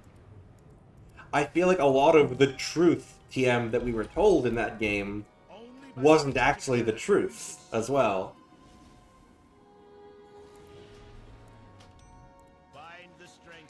Because, like, something, like, we were shown, like, flashbacks of, like, oh, here's your backstory from before you joined the game. Here's a flashback to, like, recruiting and stuff, and then there's other things that just contradict that we played through at the very beginning of the game.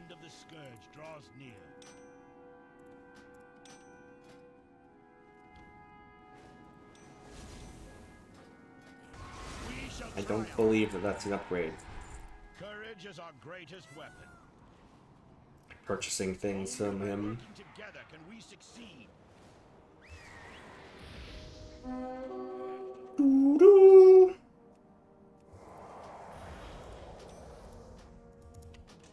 End of the scourge draws near.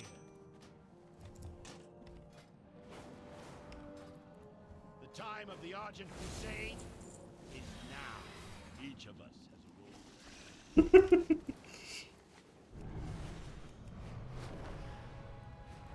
I think the real message of Danganronpa V3's ending was, please stop asking me to make Danganronpa games. I don't want to make more.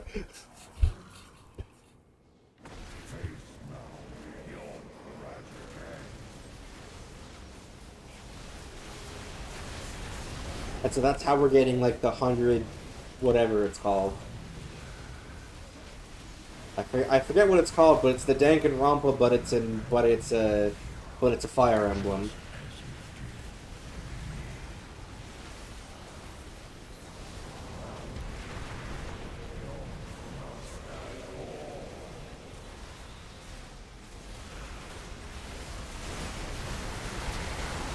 Hundred line Last Defense Academy. That's it.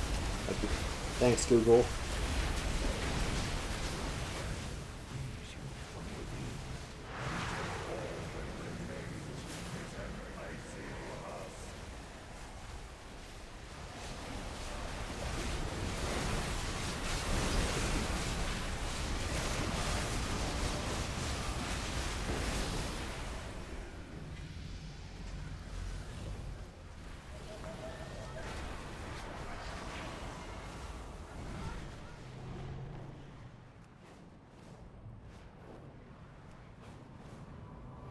You know, I should share my theory about post Danganronpa 2. Oh my god, I've forgotten his name off the top of my head. I know the protagonist of 2. What's his name? Freaking Hajime. Hajime. That's embarrassing. But yeah, I have Hajime theories. Hajimeries. Hajimeries. The time of the Argent Crusade is now. Let me, you know what? Let me pull that up, because I guess that's what we're doing now. Talk about Danganronpa.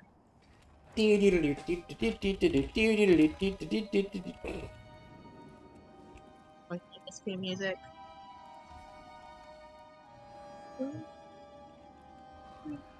Stay your arms. I yield. So I'm just gonna read off something that I wrote in like February 23rd, 2023. Just in Discord. I'm just gonna read it. I'll just stand here while I do that. So, in the shower, I developed Hajime thoughts. Or perhaps more accurately, Izuru thoughts. Post DR2. Because, like, so it was established that the Izuru Kamakura project, in exchange for giving Now, challengers, I will begin the ritual of summoning. So it was established that the Izuru Kamakura project, in exchange for giving Hajime every talent TM, also, like, kind of lobotomized him a bit. Like, actually damaged his brain so he couldn't feel proper emotions and stuff. And that's why he was so easily taken in by Junko, because she promised him excitement, etc., when everything was so boring. And after everyone woke up from the New World project, they inherited their memories of their avatars and stuff. But Hajime was, like, kind of pieced together by extrapolation. It wasn't a true representation of Hajime's brain. It was, at least partially, the New Worlds Project's computer filling in the gaps for the Avatar so he'd act like the Hajime of Azuru's memories. But just importing the memories of New World Project Hajime into Azuru wouldn't, undo brain surgery. Especially since it's established in the Danganronpa 3 anime that he kept all the artificially added talents he got as Azuru. So, my theory is that he straight up didn't regain any of his emotional capacity from Hajime. He's still just as lobotomized as before, can't really feel emotion. What he did get is the new memories of New World Program Hajime. He remembered Hajime's drive, his determination, his hope. And while Azuru couldn't feel them himself, he still knew that Hajime had them. And he remembered Hajime's rejection to the very idea of being Azuru. He remembered Hajime's declaration that he wouldn't be Azuru. And I think on some level Azuru respected that. That's why he says what he says at the end of DR2. He doesn't say, I am Hajime Hinata. He says, I have chosen to live as Hajime Hinata. Basically, Hajime may be gone and isn't coming back, but I can do my best to fill in for him, to do what he would do, to act as he would act. And for someone with all those talents, but bereft of emotion, wouldn't trying to perfectly emulate a fully emotional being with hopes and drives be the ultimate challenge, in a way? And maybe, just maybe, he wonders, if he can truly convince everyone else that he is Hajime Hinata, that he has all of Hajime's feelings and hopes, maybe, given enough time, he can convince himself, too. Become the mask. And given his appearance in DR3 Hope Side, where he has the heterochromia with one red Izuru eye and one brown Hajime eye, and giving that impassioned speech to Mitarai, I think it might just be working.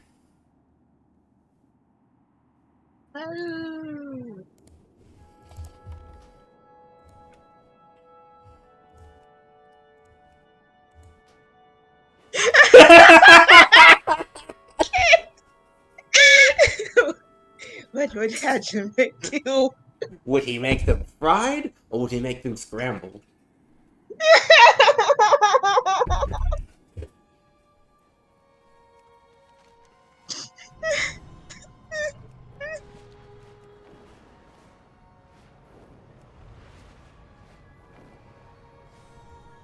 These echoes must be contained.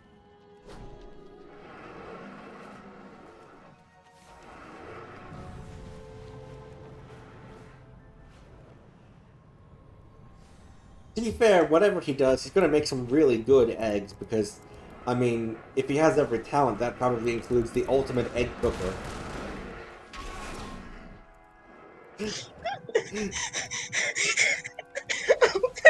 Egg cooker. Super high school level egg fryer.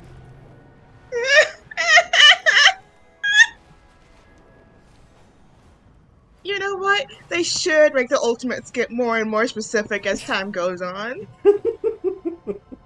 I want to be this super high school level nail polish remover. I mean, they've clearly already been running out of ideas. We got 2 ultimate detectives. That is true. And that's not even counting repeats like Ultimate Hope and Ultimate Lucky Student, both of which are kind of special cases. Yeah. Throw an egg at a bowl will come out perfect. What's the Traveler's Log stuff?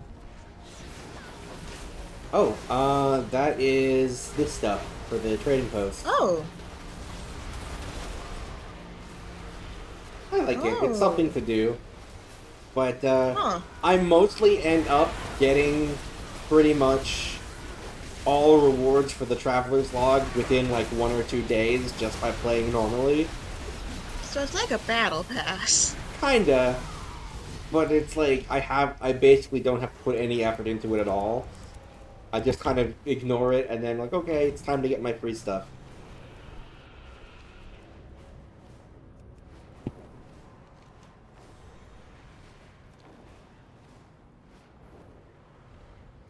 Shoutouts to Komaida's luck, by the way.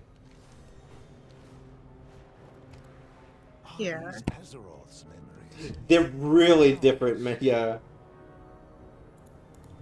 No time for nostalgia, champion. Kamina as well, it's like he gets good luck by having bad luck.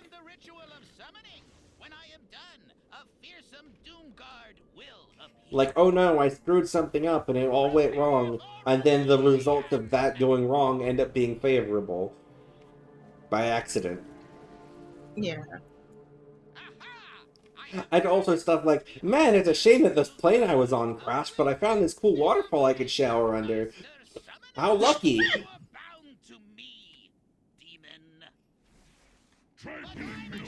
Shoutouts to that scene, by the way, that just show Kamina's bare cheeks in the anime. Oh. Yeah. I don't know why they did that.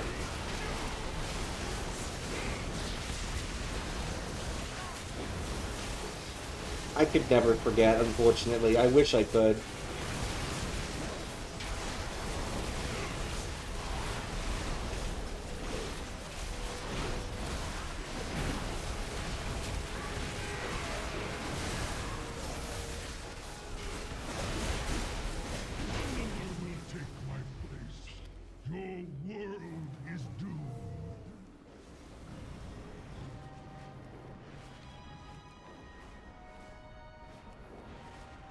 What other silly ultimate talents can we have?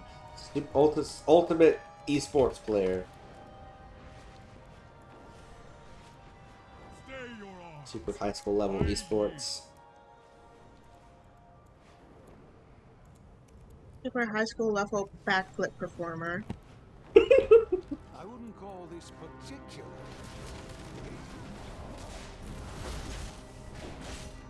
Super high school level house flipper. Like, oh, so you're good at real estate? No. Picks up house, flips it over. My house! Ooh. Super high school level anime watcher. That's just mothersbasement.youtube.com. You're right. You're right. You're right. You're right. You should say it. Hi, Vaughn. We're still talking about Danganronpa for some reason. We have to talk about something. That's true.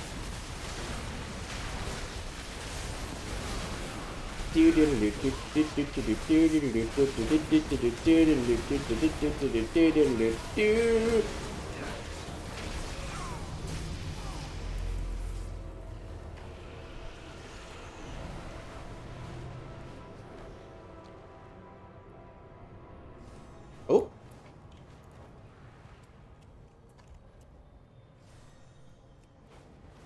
Uh-oh. Is the stream down or something? Should? Oh, okay. Vaughn got it working. Okay.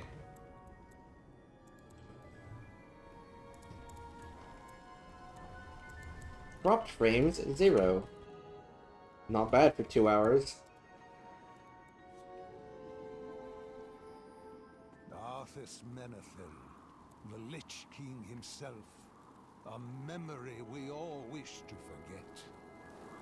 Right. Super high school level card shuffler.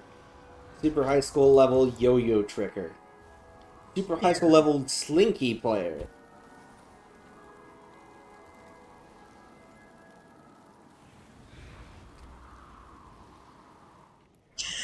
She get kicked out of school. If you ever become cringe fail, like get annihilated to an atomic level. Where's it the Gathering Champion? That's Yu-Gi-Oh! That's just Yugi as king of games. I guess.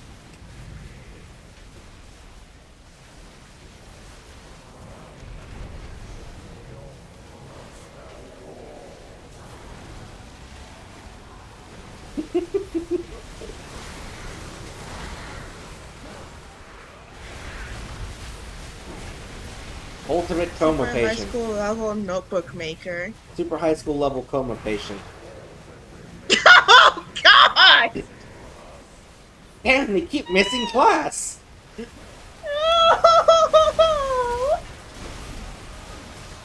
That's just Batman who goes here! I'll take your word for it.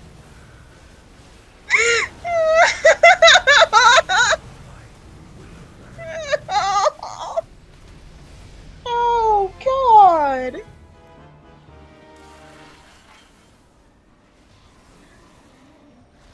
I want to be a super high school level Minecraft YouTuber.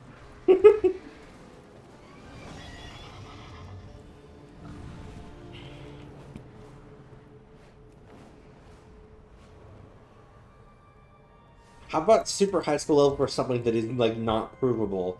I'm super high school level Dragon Rider. How do you qualify? Do you have to, like, submit, like, a video application? Or you just, like, gain notoriety enough that OSP goes, you are now this? Super high school level underage drinker. Oh my god! Do I still have the explosion button? I don't. Wait, yes I do. Super high school level spontaneous human combustor. Oh my god!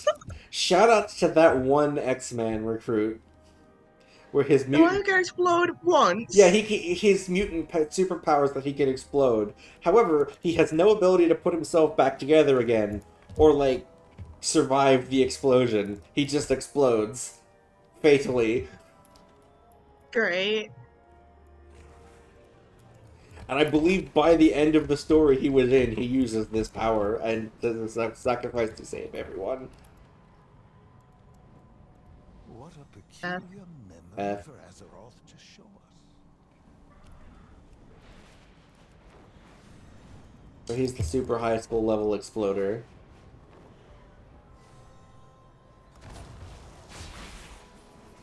What's that Tumblr post that's like, the Son of Chainsaw Hands going, I wish I was normal.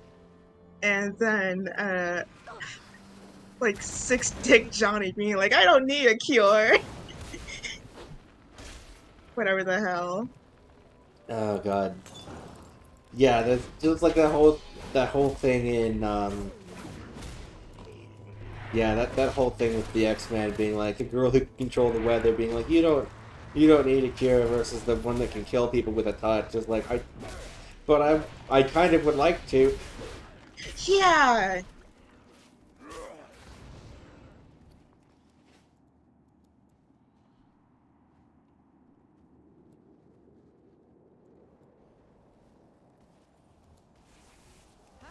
I feel like that's something that I feel like My Hero Academia has even touched upon some of that. It's like all quirks are equally valid except for the scary ones.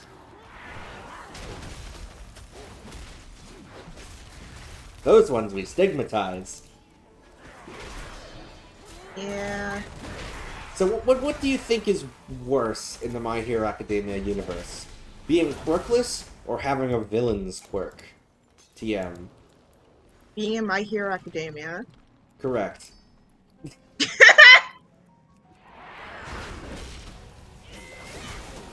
I actually like My Hero Academia, but it seemed like the funny response to say.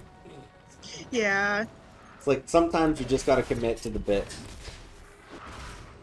Super high school level My Hero Academia enjoyer. Yeah. Unfortunately, I've got like a not. Oh, it has its I'm problems. thinking about how to phrase this in a good way. No, it has. As an outsider, I have not heard great. I've heard both good and bad things about it, and I mostly hear bad. I mean, some of that is probably at least confirmation bias. Yeah. Because it's like the people who don't have anything to complain about aren't going to complain about it. They're still gonna talk about it positively. Oh yeah, but you're not like you do. Oh yes, but they're not necessarily the sort of things that'll spread around. Hmm. If someone's like, "Hey, call-out post for My Hero Academia that might go around. If someone says, My Hero Academia is really cool, that probably won't get as much traction, because drama is more interesting. I think confirmation bias was the wrong term to use, but I forgot the actual term. I can't think of the right term. I enjoy AUs of My Hero Academia, because they get to explore different things and also take a hammer and fix the cannon. It seems like a good sandbox, I guess. Yes. That's the phrase coming to mind. Because the idea, because it basically you can do anything. I saw a story where Izuku's quirk was that he was a dragon.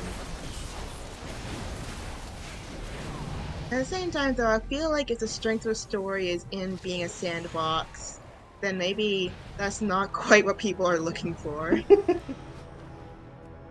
Maybe sometimes you do just skip the canon and read the fanfics instead.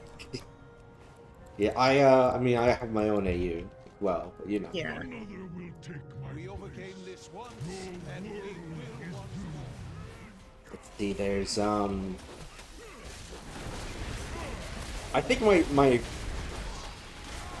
wouldn't say my favorite, but a sub-genre of My Hero Academia fics. There's already the sub-genre that's Izuku has a quirk. He's not quirkless. Whether he gets one for all as well is up in the air. Sometimes he does, sometimes he doesn't. But Izuku has a quirk in its own little genre. But Okay, take care, Asriel. Have fun. There's another subgenre of Izuku gets a quirk that I've seen at least 3 instances of, so there's probably more. Which is Izuku has a gamer quirk that makes life into a video game for him. Gamer quirk? Gamer, and oftentimes it's sentient. Huh. I remember hearing about the one where he has a Twitch chat. Oh yeah, that one too. That one was kind of a correct That's pick. the one that keeps coming to mind when we start talking about this. Oh yeah, no, because he can see the Twitch chat, so he's learned words like poggers. Yeah. Also, all of the frickin' chat ships him with all of the female characters. God. Oh, let's see. Also, the quirk itself is also serves its own sentient chat mod.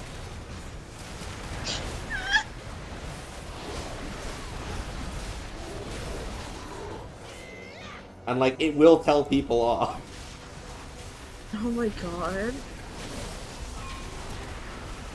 It's very much not a serious story. But yeah, no, the gamer quirk wise is just, you know, leveling up. If you've ever seen or heard of that one anime that's like solo leveling, it's kind of like that actually. Where, you know, he's the only one who has a quest system and can level up and stuff. And usually comes with seeing people's stats. I have a large amount of beef with the more RPG-focused isekai, but I have to go feed the cats, so that rant is getting postponed. You're back. That's fair.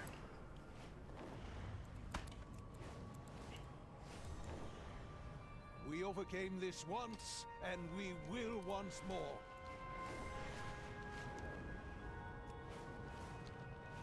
Nope, it's time to go to the next zone.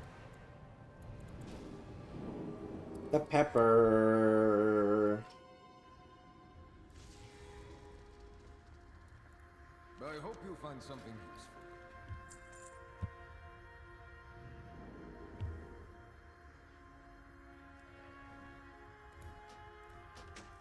My goods will serve you well. Your coin is always welcome.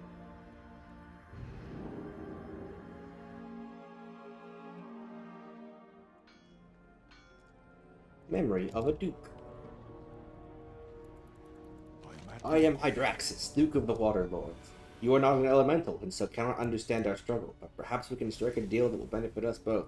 Fun fact, if you're exalted with Hydraxian Water Lords, he has different dialogue. fight with honor. I regret to inform you that a horrific threat awaits your kind within this mortal realm. An elemental lord of fire, Ragnaros, bides his time waiting to strike and burn your Azeroth to its core. We, the elements of water, have waged war eternal with those beings of the lesser elementals. Trust that our warning is no small thing. Prove your conviction. Slay Ragnaros once and for all. As you wish. Why do I have a moon on me?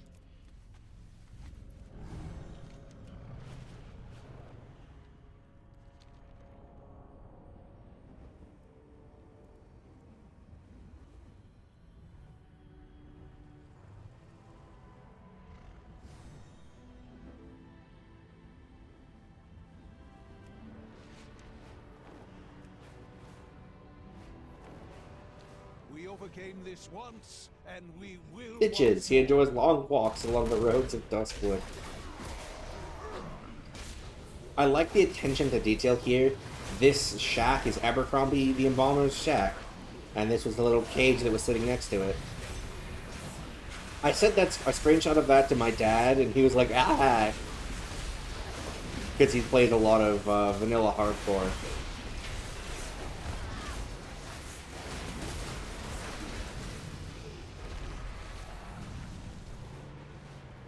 Leper Gnome Obliteration. It seems Azeroth has no need for historical record.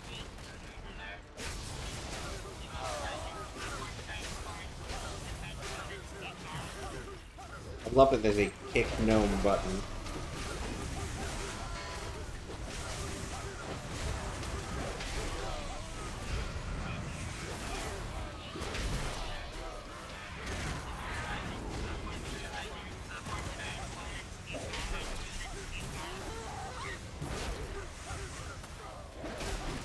Violence.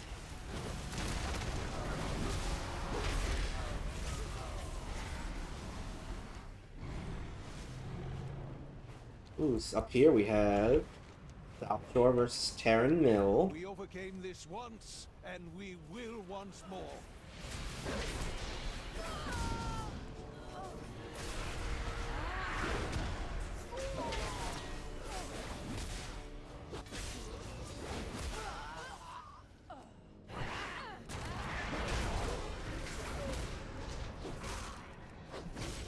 In case you're wondering, yes, Horde players fight the Alliance Echoes.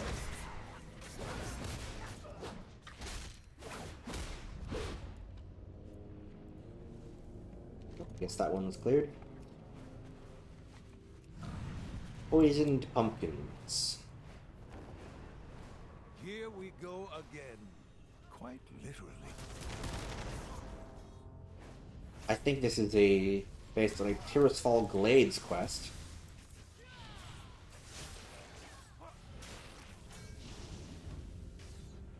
Now I have a star. How do these keep happening? Are you doing this? Am I being marked?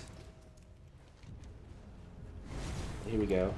Memories of Hoggart. Here we go. It seems Azeroth has no need for historical.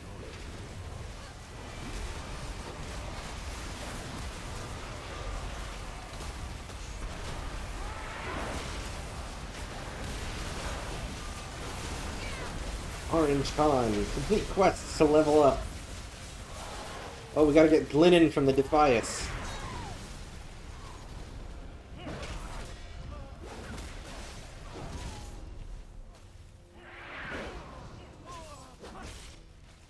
This one's like 4 memories in one.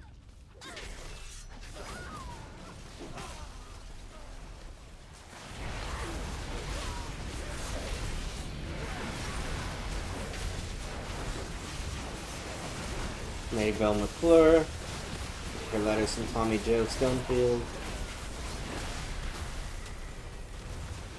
And Remy 2 times wants gold dust from kobolds. These were more relevant when the HP was higher, sadly, than you can kind of just go through it now.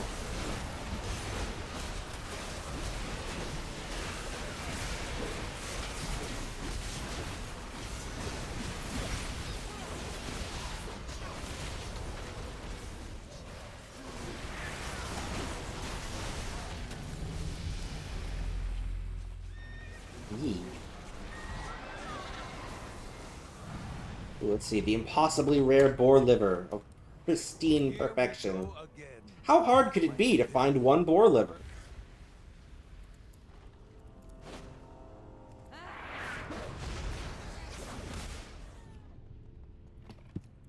I need to find one that's not being fought by someone else so I can get the pop-ups. Here we go. Not that one. Apparently someone else wants it. Poor quality liver.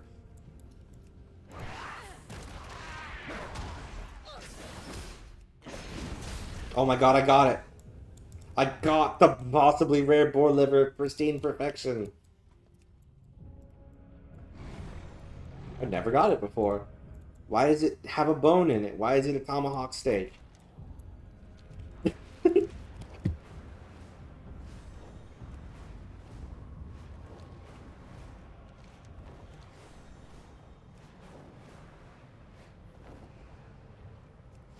I'm back. Welcome back. You missed me getting the impossibly rare boar liver. Oh. I'm fighting Hogger. Oh. Anyway, My Hero Academia. Another subgenre of Izuku has a quirk fix I've seen is Izuku has an analysis quirk. Oh man. Because, like, I mean, he already loves, like, analyzing quirks and stuff, like, in canon. So making that his quirk to give him actual, like, super insight is like, oh, that tracks. But That's it also true. often results in the author basically being like, why didn't they do this in canon? How silly of them. They should have done this with their quirk. Oh no. Hey Logan. Hey! Wow, it's WoW! Wow, it's wow. Yeah, we're doing the pre-patch for the War Within, which is the next expansion. So this is like all the questline stuff leading up to it. Yeah. Why does this... Currently, events from the very first vanilla version of World of Warcraft is happening again, and we have to go beat the shit out of it, make it go away. Yeah. Although there was also some from the second expansion earlier. True. Ooh, a cheesy fries. Ooh, give.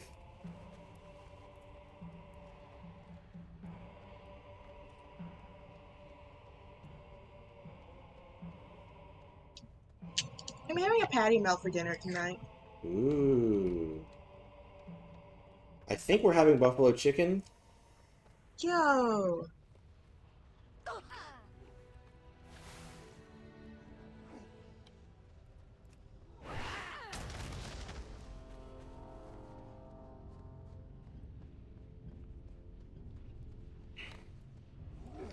I've also seen stories where Izuku's quirk is based on his parents. Like, one that's really good is Green Tea Rescue. His mother's quirk in canon is attraction of small objects. She has kind of basically has minor telekinesis. She can grab, like, action figures and stuff. And, like, a couple of pulls.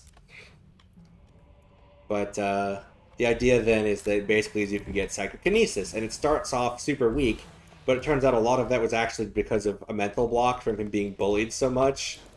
Yeah, we're talking about My Hero Academia, by the way.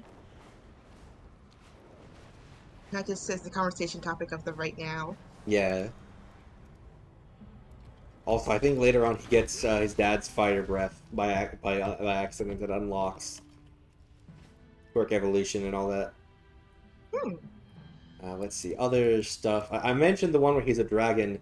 Specifically, it's following D&D dragon rules with chromatic and metallic dragons. Okay. So, you know, his dad was a, you know, metallic dragon, of course, and he was a hero. Izuku is a chromatic dragon, a green dragon. Oh. AKA the traditionally evil-aligned dragons in D&D. And he still wants to be a hero. The dragon inside of him may not necessarily agree. His draconic instincts.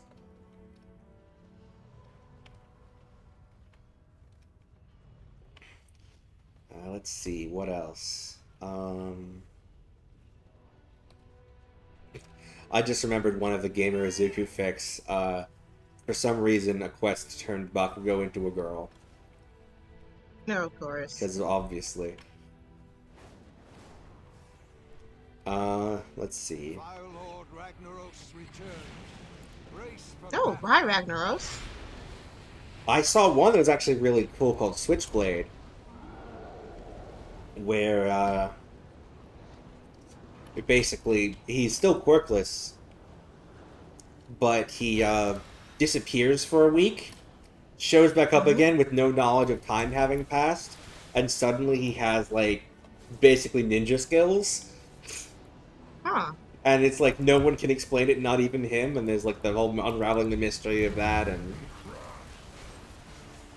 there's all kinds of intrigue. He becomes basically an infiltrator type of secret agent kind of character. Instead of a spotlight showy hero like All Might, he ends up being an underground hero. Not even an underground hero like Aizawa, but an undercover hero. Huh. Working with, there's like an OC with a hero named False Flag, for example. Okay, that's fun. Yeah. False Flag being having a shape-shifting quirk.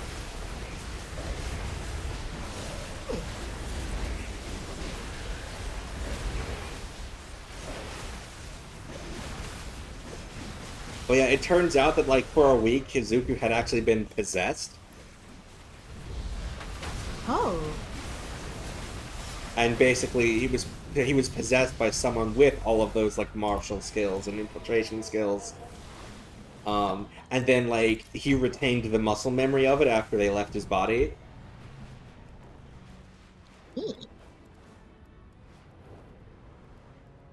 It's fascinating how strongly Azeroth remembers these events. Ah, yes, Green Hills Zone. And it didn't pop up, so I'm gonna leave here and come back. Recover all the missing pages, and remember, no duplicates.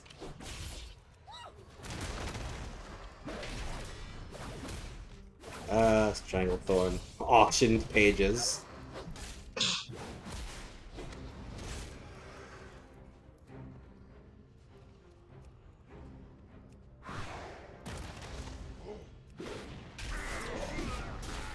Page 11, page 21, page 14. Page 11 again. Yeah. My quirk idea, my fic idea was, kind of inspired by Green Tea a little bit, but also not. There's some of the dynamics. The actual quirk itself is handled differently. He himself is still quirkless, but, I do something different with One for All. Where, so spoilers for My Hero Academia, but, One for All contains all of the previous holders' quirks within it. Mm-hmm. And it's also, the thing is, One for All can only be passed down willingly. So, I had the idea of, what if the quirk could be split among multiple people? Like, I remember this. Yeah, I called it Three Musketeers. Yeah, you're working on this with Nyx. Yeah, and then we just kind of didn't. Oopsie. No, whoops. But, yeah, basically it's, among other changes, Bachako gets to meet Izuku during middle school while they're in Aldera, in like their last year or two, I think. That part, at least, is inspired by Green Tea Rescue. But also, due to stuff involving her, Bakugo ends up getting to take a chill pill. Take care, Bon. Hope your boyfriend feels better soon. Oh no. But yeah, Bakugo ends up taking a chill pill. Specifically, going with an in-canon explanation for this particular AU, where the reason Bakugo is like that, TM, is because his quirk basically causes his body to produce nitroglycerin, and nitroglycerin has a soporific effect on humans. And so, in order to prevent himself from just falling unconscious, his body is basically compensates by being super amped up and on edge all the time. Oh. Huh. And so basically he didn't know this. And so this ends up with basically Uraraka sticking up for Deku and being like, hey, don't. And basically just like, basically makes him, basically forces him to calm down for a bit, probably like floating him onto the ceiling or something, like, I'm not letting you down until you calm down. And then he forces himself to calm down and proceeds to pass out. Oh. And they're like, huh. And so then they find out that particular detail of his quirk with some extra quirk specialist stuff to look into it and be like, hey, why is that happening? And then Bakugo gets therapy. To better handle his emotions and be more constructive with it. And then he basically ends up becoming a actual beta character concept for Bakugo, where he was basically just generally energetic but impolite by accident. Okay. So basically he just ends up being, rather than being constantly angry, he's just constantly intense. Okay. And so instead of being like Explosion, Death, God, Murder as his hero name, he ends up as Dynamite. He ends up as his beta hero name, Ground Zero. Oh. Uraraka ends up as Graviton, because she gets part of One for All as well as Bakugo. Mm-hmm. Izuku is Dekiru, which means you can do it. That's cute. In this case, it's like she finds out about what Bakugo calling him Deku means before she says that it sounds to me like you can do it.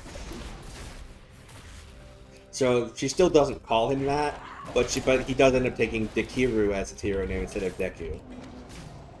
Aw. But yeah, so since they all split One for All, they only get part of the power. Okay. So basically, they each get, so their 100% is basically equivalent to canon 25%, with them each getting about basically getting a quarter of the power, and the remaining quarter basically disappearing in the split. Mm-hmm. Just facilitating the whole thing because it wasn't designed to do that. Basically, they all eat a hair at the same time. Yeah.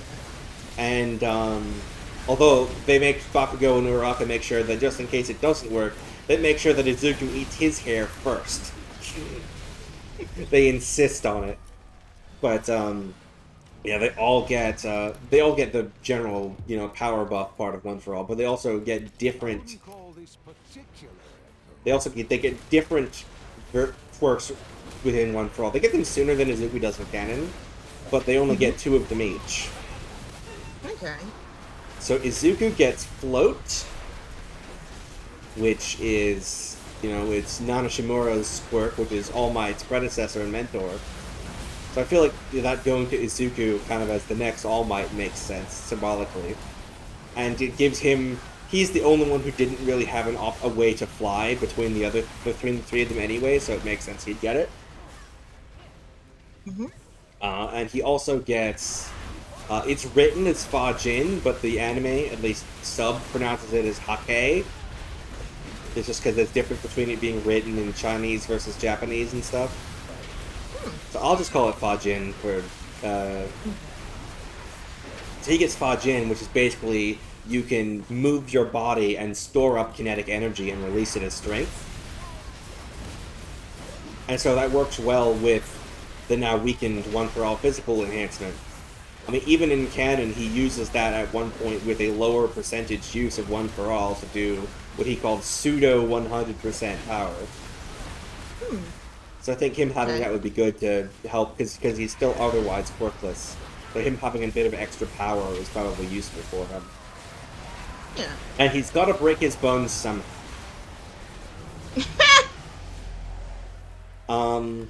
Yeah. So, Uraraka, the Chaco, she gets Black Whip. Just because I think it would give her a ranged option and something more combative. I just think it'd be cool for her to have it. I think it would also work well with. She wants to be a rescue hero, I think, and it would work great for pulling out debris and stuff. And she would also get Gear Shift, which is... oh, I didn't even say what Black Whip did. I just said its name. No, Black Whip is basically little tendrils of dark energy that can shoot out and grab stuff. Huh. Kind of in the name, Black Whip. Yeah. But yeah, so she also gets Gear Shift, which is she can touch something and alter its kinetic energy, I think. She can alter its like direction and stuff. I think it's the only one that hasn't shown up in the anime yet. But I feel like that would pair well with her Zero Gravity quirk, which is also touch-based. Yeah, I was just thinking that. And Bakugo, he gets Smokescreen, which, you know, lets him make a defensive smokescreen. And Danger Sense, because he's obviously the most, you know, already got the most physically offensive quirk to start with, so I think it's fine that he gets support ones. And I think they both fit with him pretty thematically. With Danger Sense fits him being kind of on edge all the time, and Smokescreen fits with his explosions, and would be easy for him to try and explain in universe without telling people he has multiple quirks. Yeah. He could pass this off as just, oh, this is just another aspect of my explosion quirk. Yeah. Good luck for... Uraraka could do the same with Gear Shift. Good luck with Black Whip, though, girl.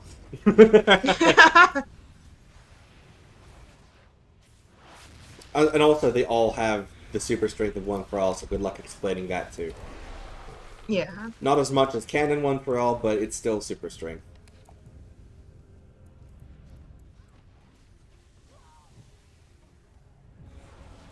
So as much as I like pairing Izuku with Uraraka, they actually don't get together in this one. Instead, Izuku gets together with my personal Blorbo, Tsuyu, Froppy. Oh! Frog Girl. Frog. Inspired by the frog in the Notebook.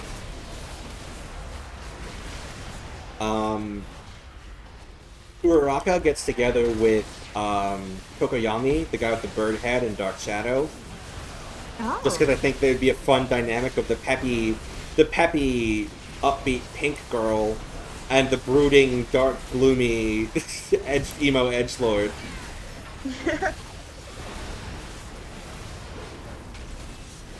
Would be a fun dynamic there. And Bakugo gets together with Toga, who is also a UA student in this AU. Because basically, while Izuku and Ko are I don't training, think I know who Toga is, or at least not by name. Toga in canon is a villain. Oh. She can drink people's blood to turn into them, and she likes to stab. Fun. She also likes to stab people. Yeah, that tracks. So basically, she actually needs to drink blood, like psychologically. She just has the Vampirism. Yeah, vampirism, basically. And so that's also something taken from Green Tea Rescue, is that she basically gets found by, in this case, it'd be Bakugo instead of Izuku, and, you know, saved from some thugs or something that she could have handled herself, but still, she kind of imprints on her rescuer. Yeah. Where in canon, she imprinted on Stain, the hero killer. In this case, she will be imprinting on Bakugo. And so she basically ends up following him to UA. There she gets, you know, help, and they're people are more cool about her and her quirk, and she also gets taught to Yeah. not be, maybe don't be so stabby. Yeah. I was like, what should her hero name be? Morbius?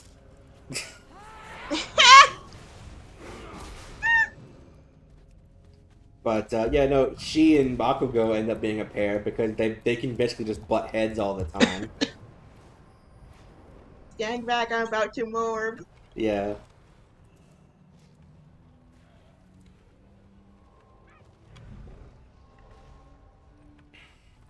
Then,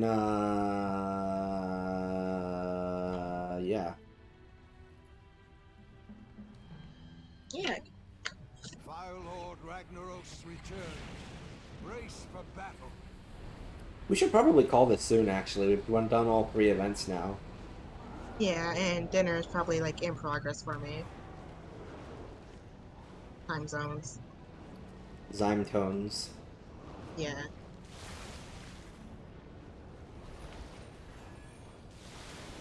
But yeah, that's other canon divergences include Tamura Shigaraki actually ended up becoming a vigilante instead of a villain due to an arc that you and I haven't seen yet.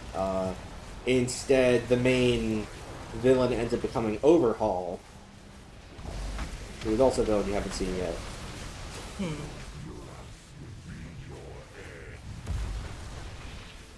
And for those who know what happens with Shigaraki in canon, imagine that happening with Overhaul and his quirk instead of Shigaraki's. I've joked that Shigaraki's vigilante hero name would be Handyman. Need a hand?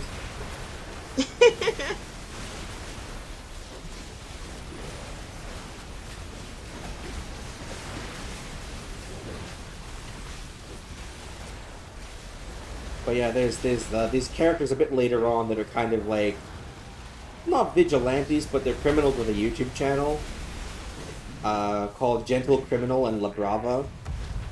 And in this case, basically they end up teaming up with remnants of the League of Villains after they split in half, after some of them going with Shigaraki to be vigilantes, some of them going with Overhaul to remain villains.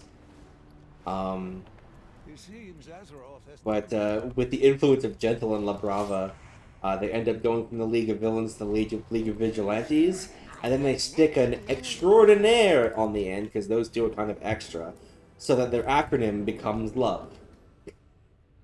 Because that's kind of those two's deal as well. It's kind of their aesthetic. May I be of service? Let's see, can I get full upgrade? I do believe so. Enjoy your purchases. Browse at your leisure, friend. Am I in full dollar and defenders? On defender, defender, dollar defender, dollar defender, dollar defender, dollar defender, dollar defender. Returning memories. Yep, that's still 480, 480, 480.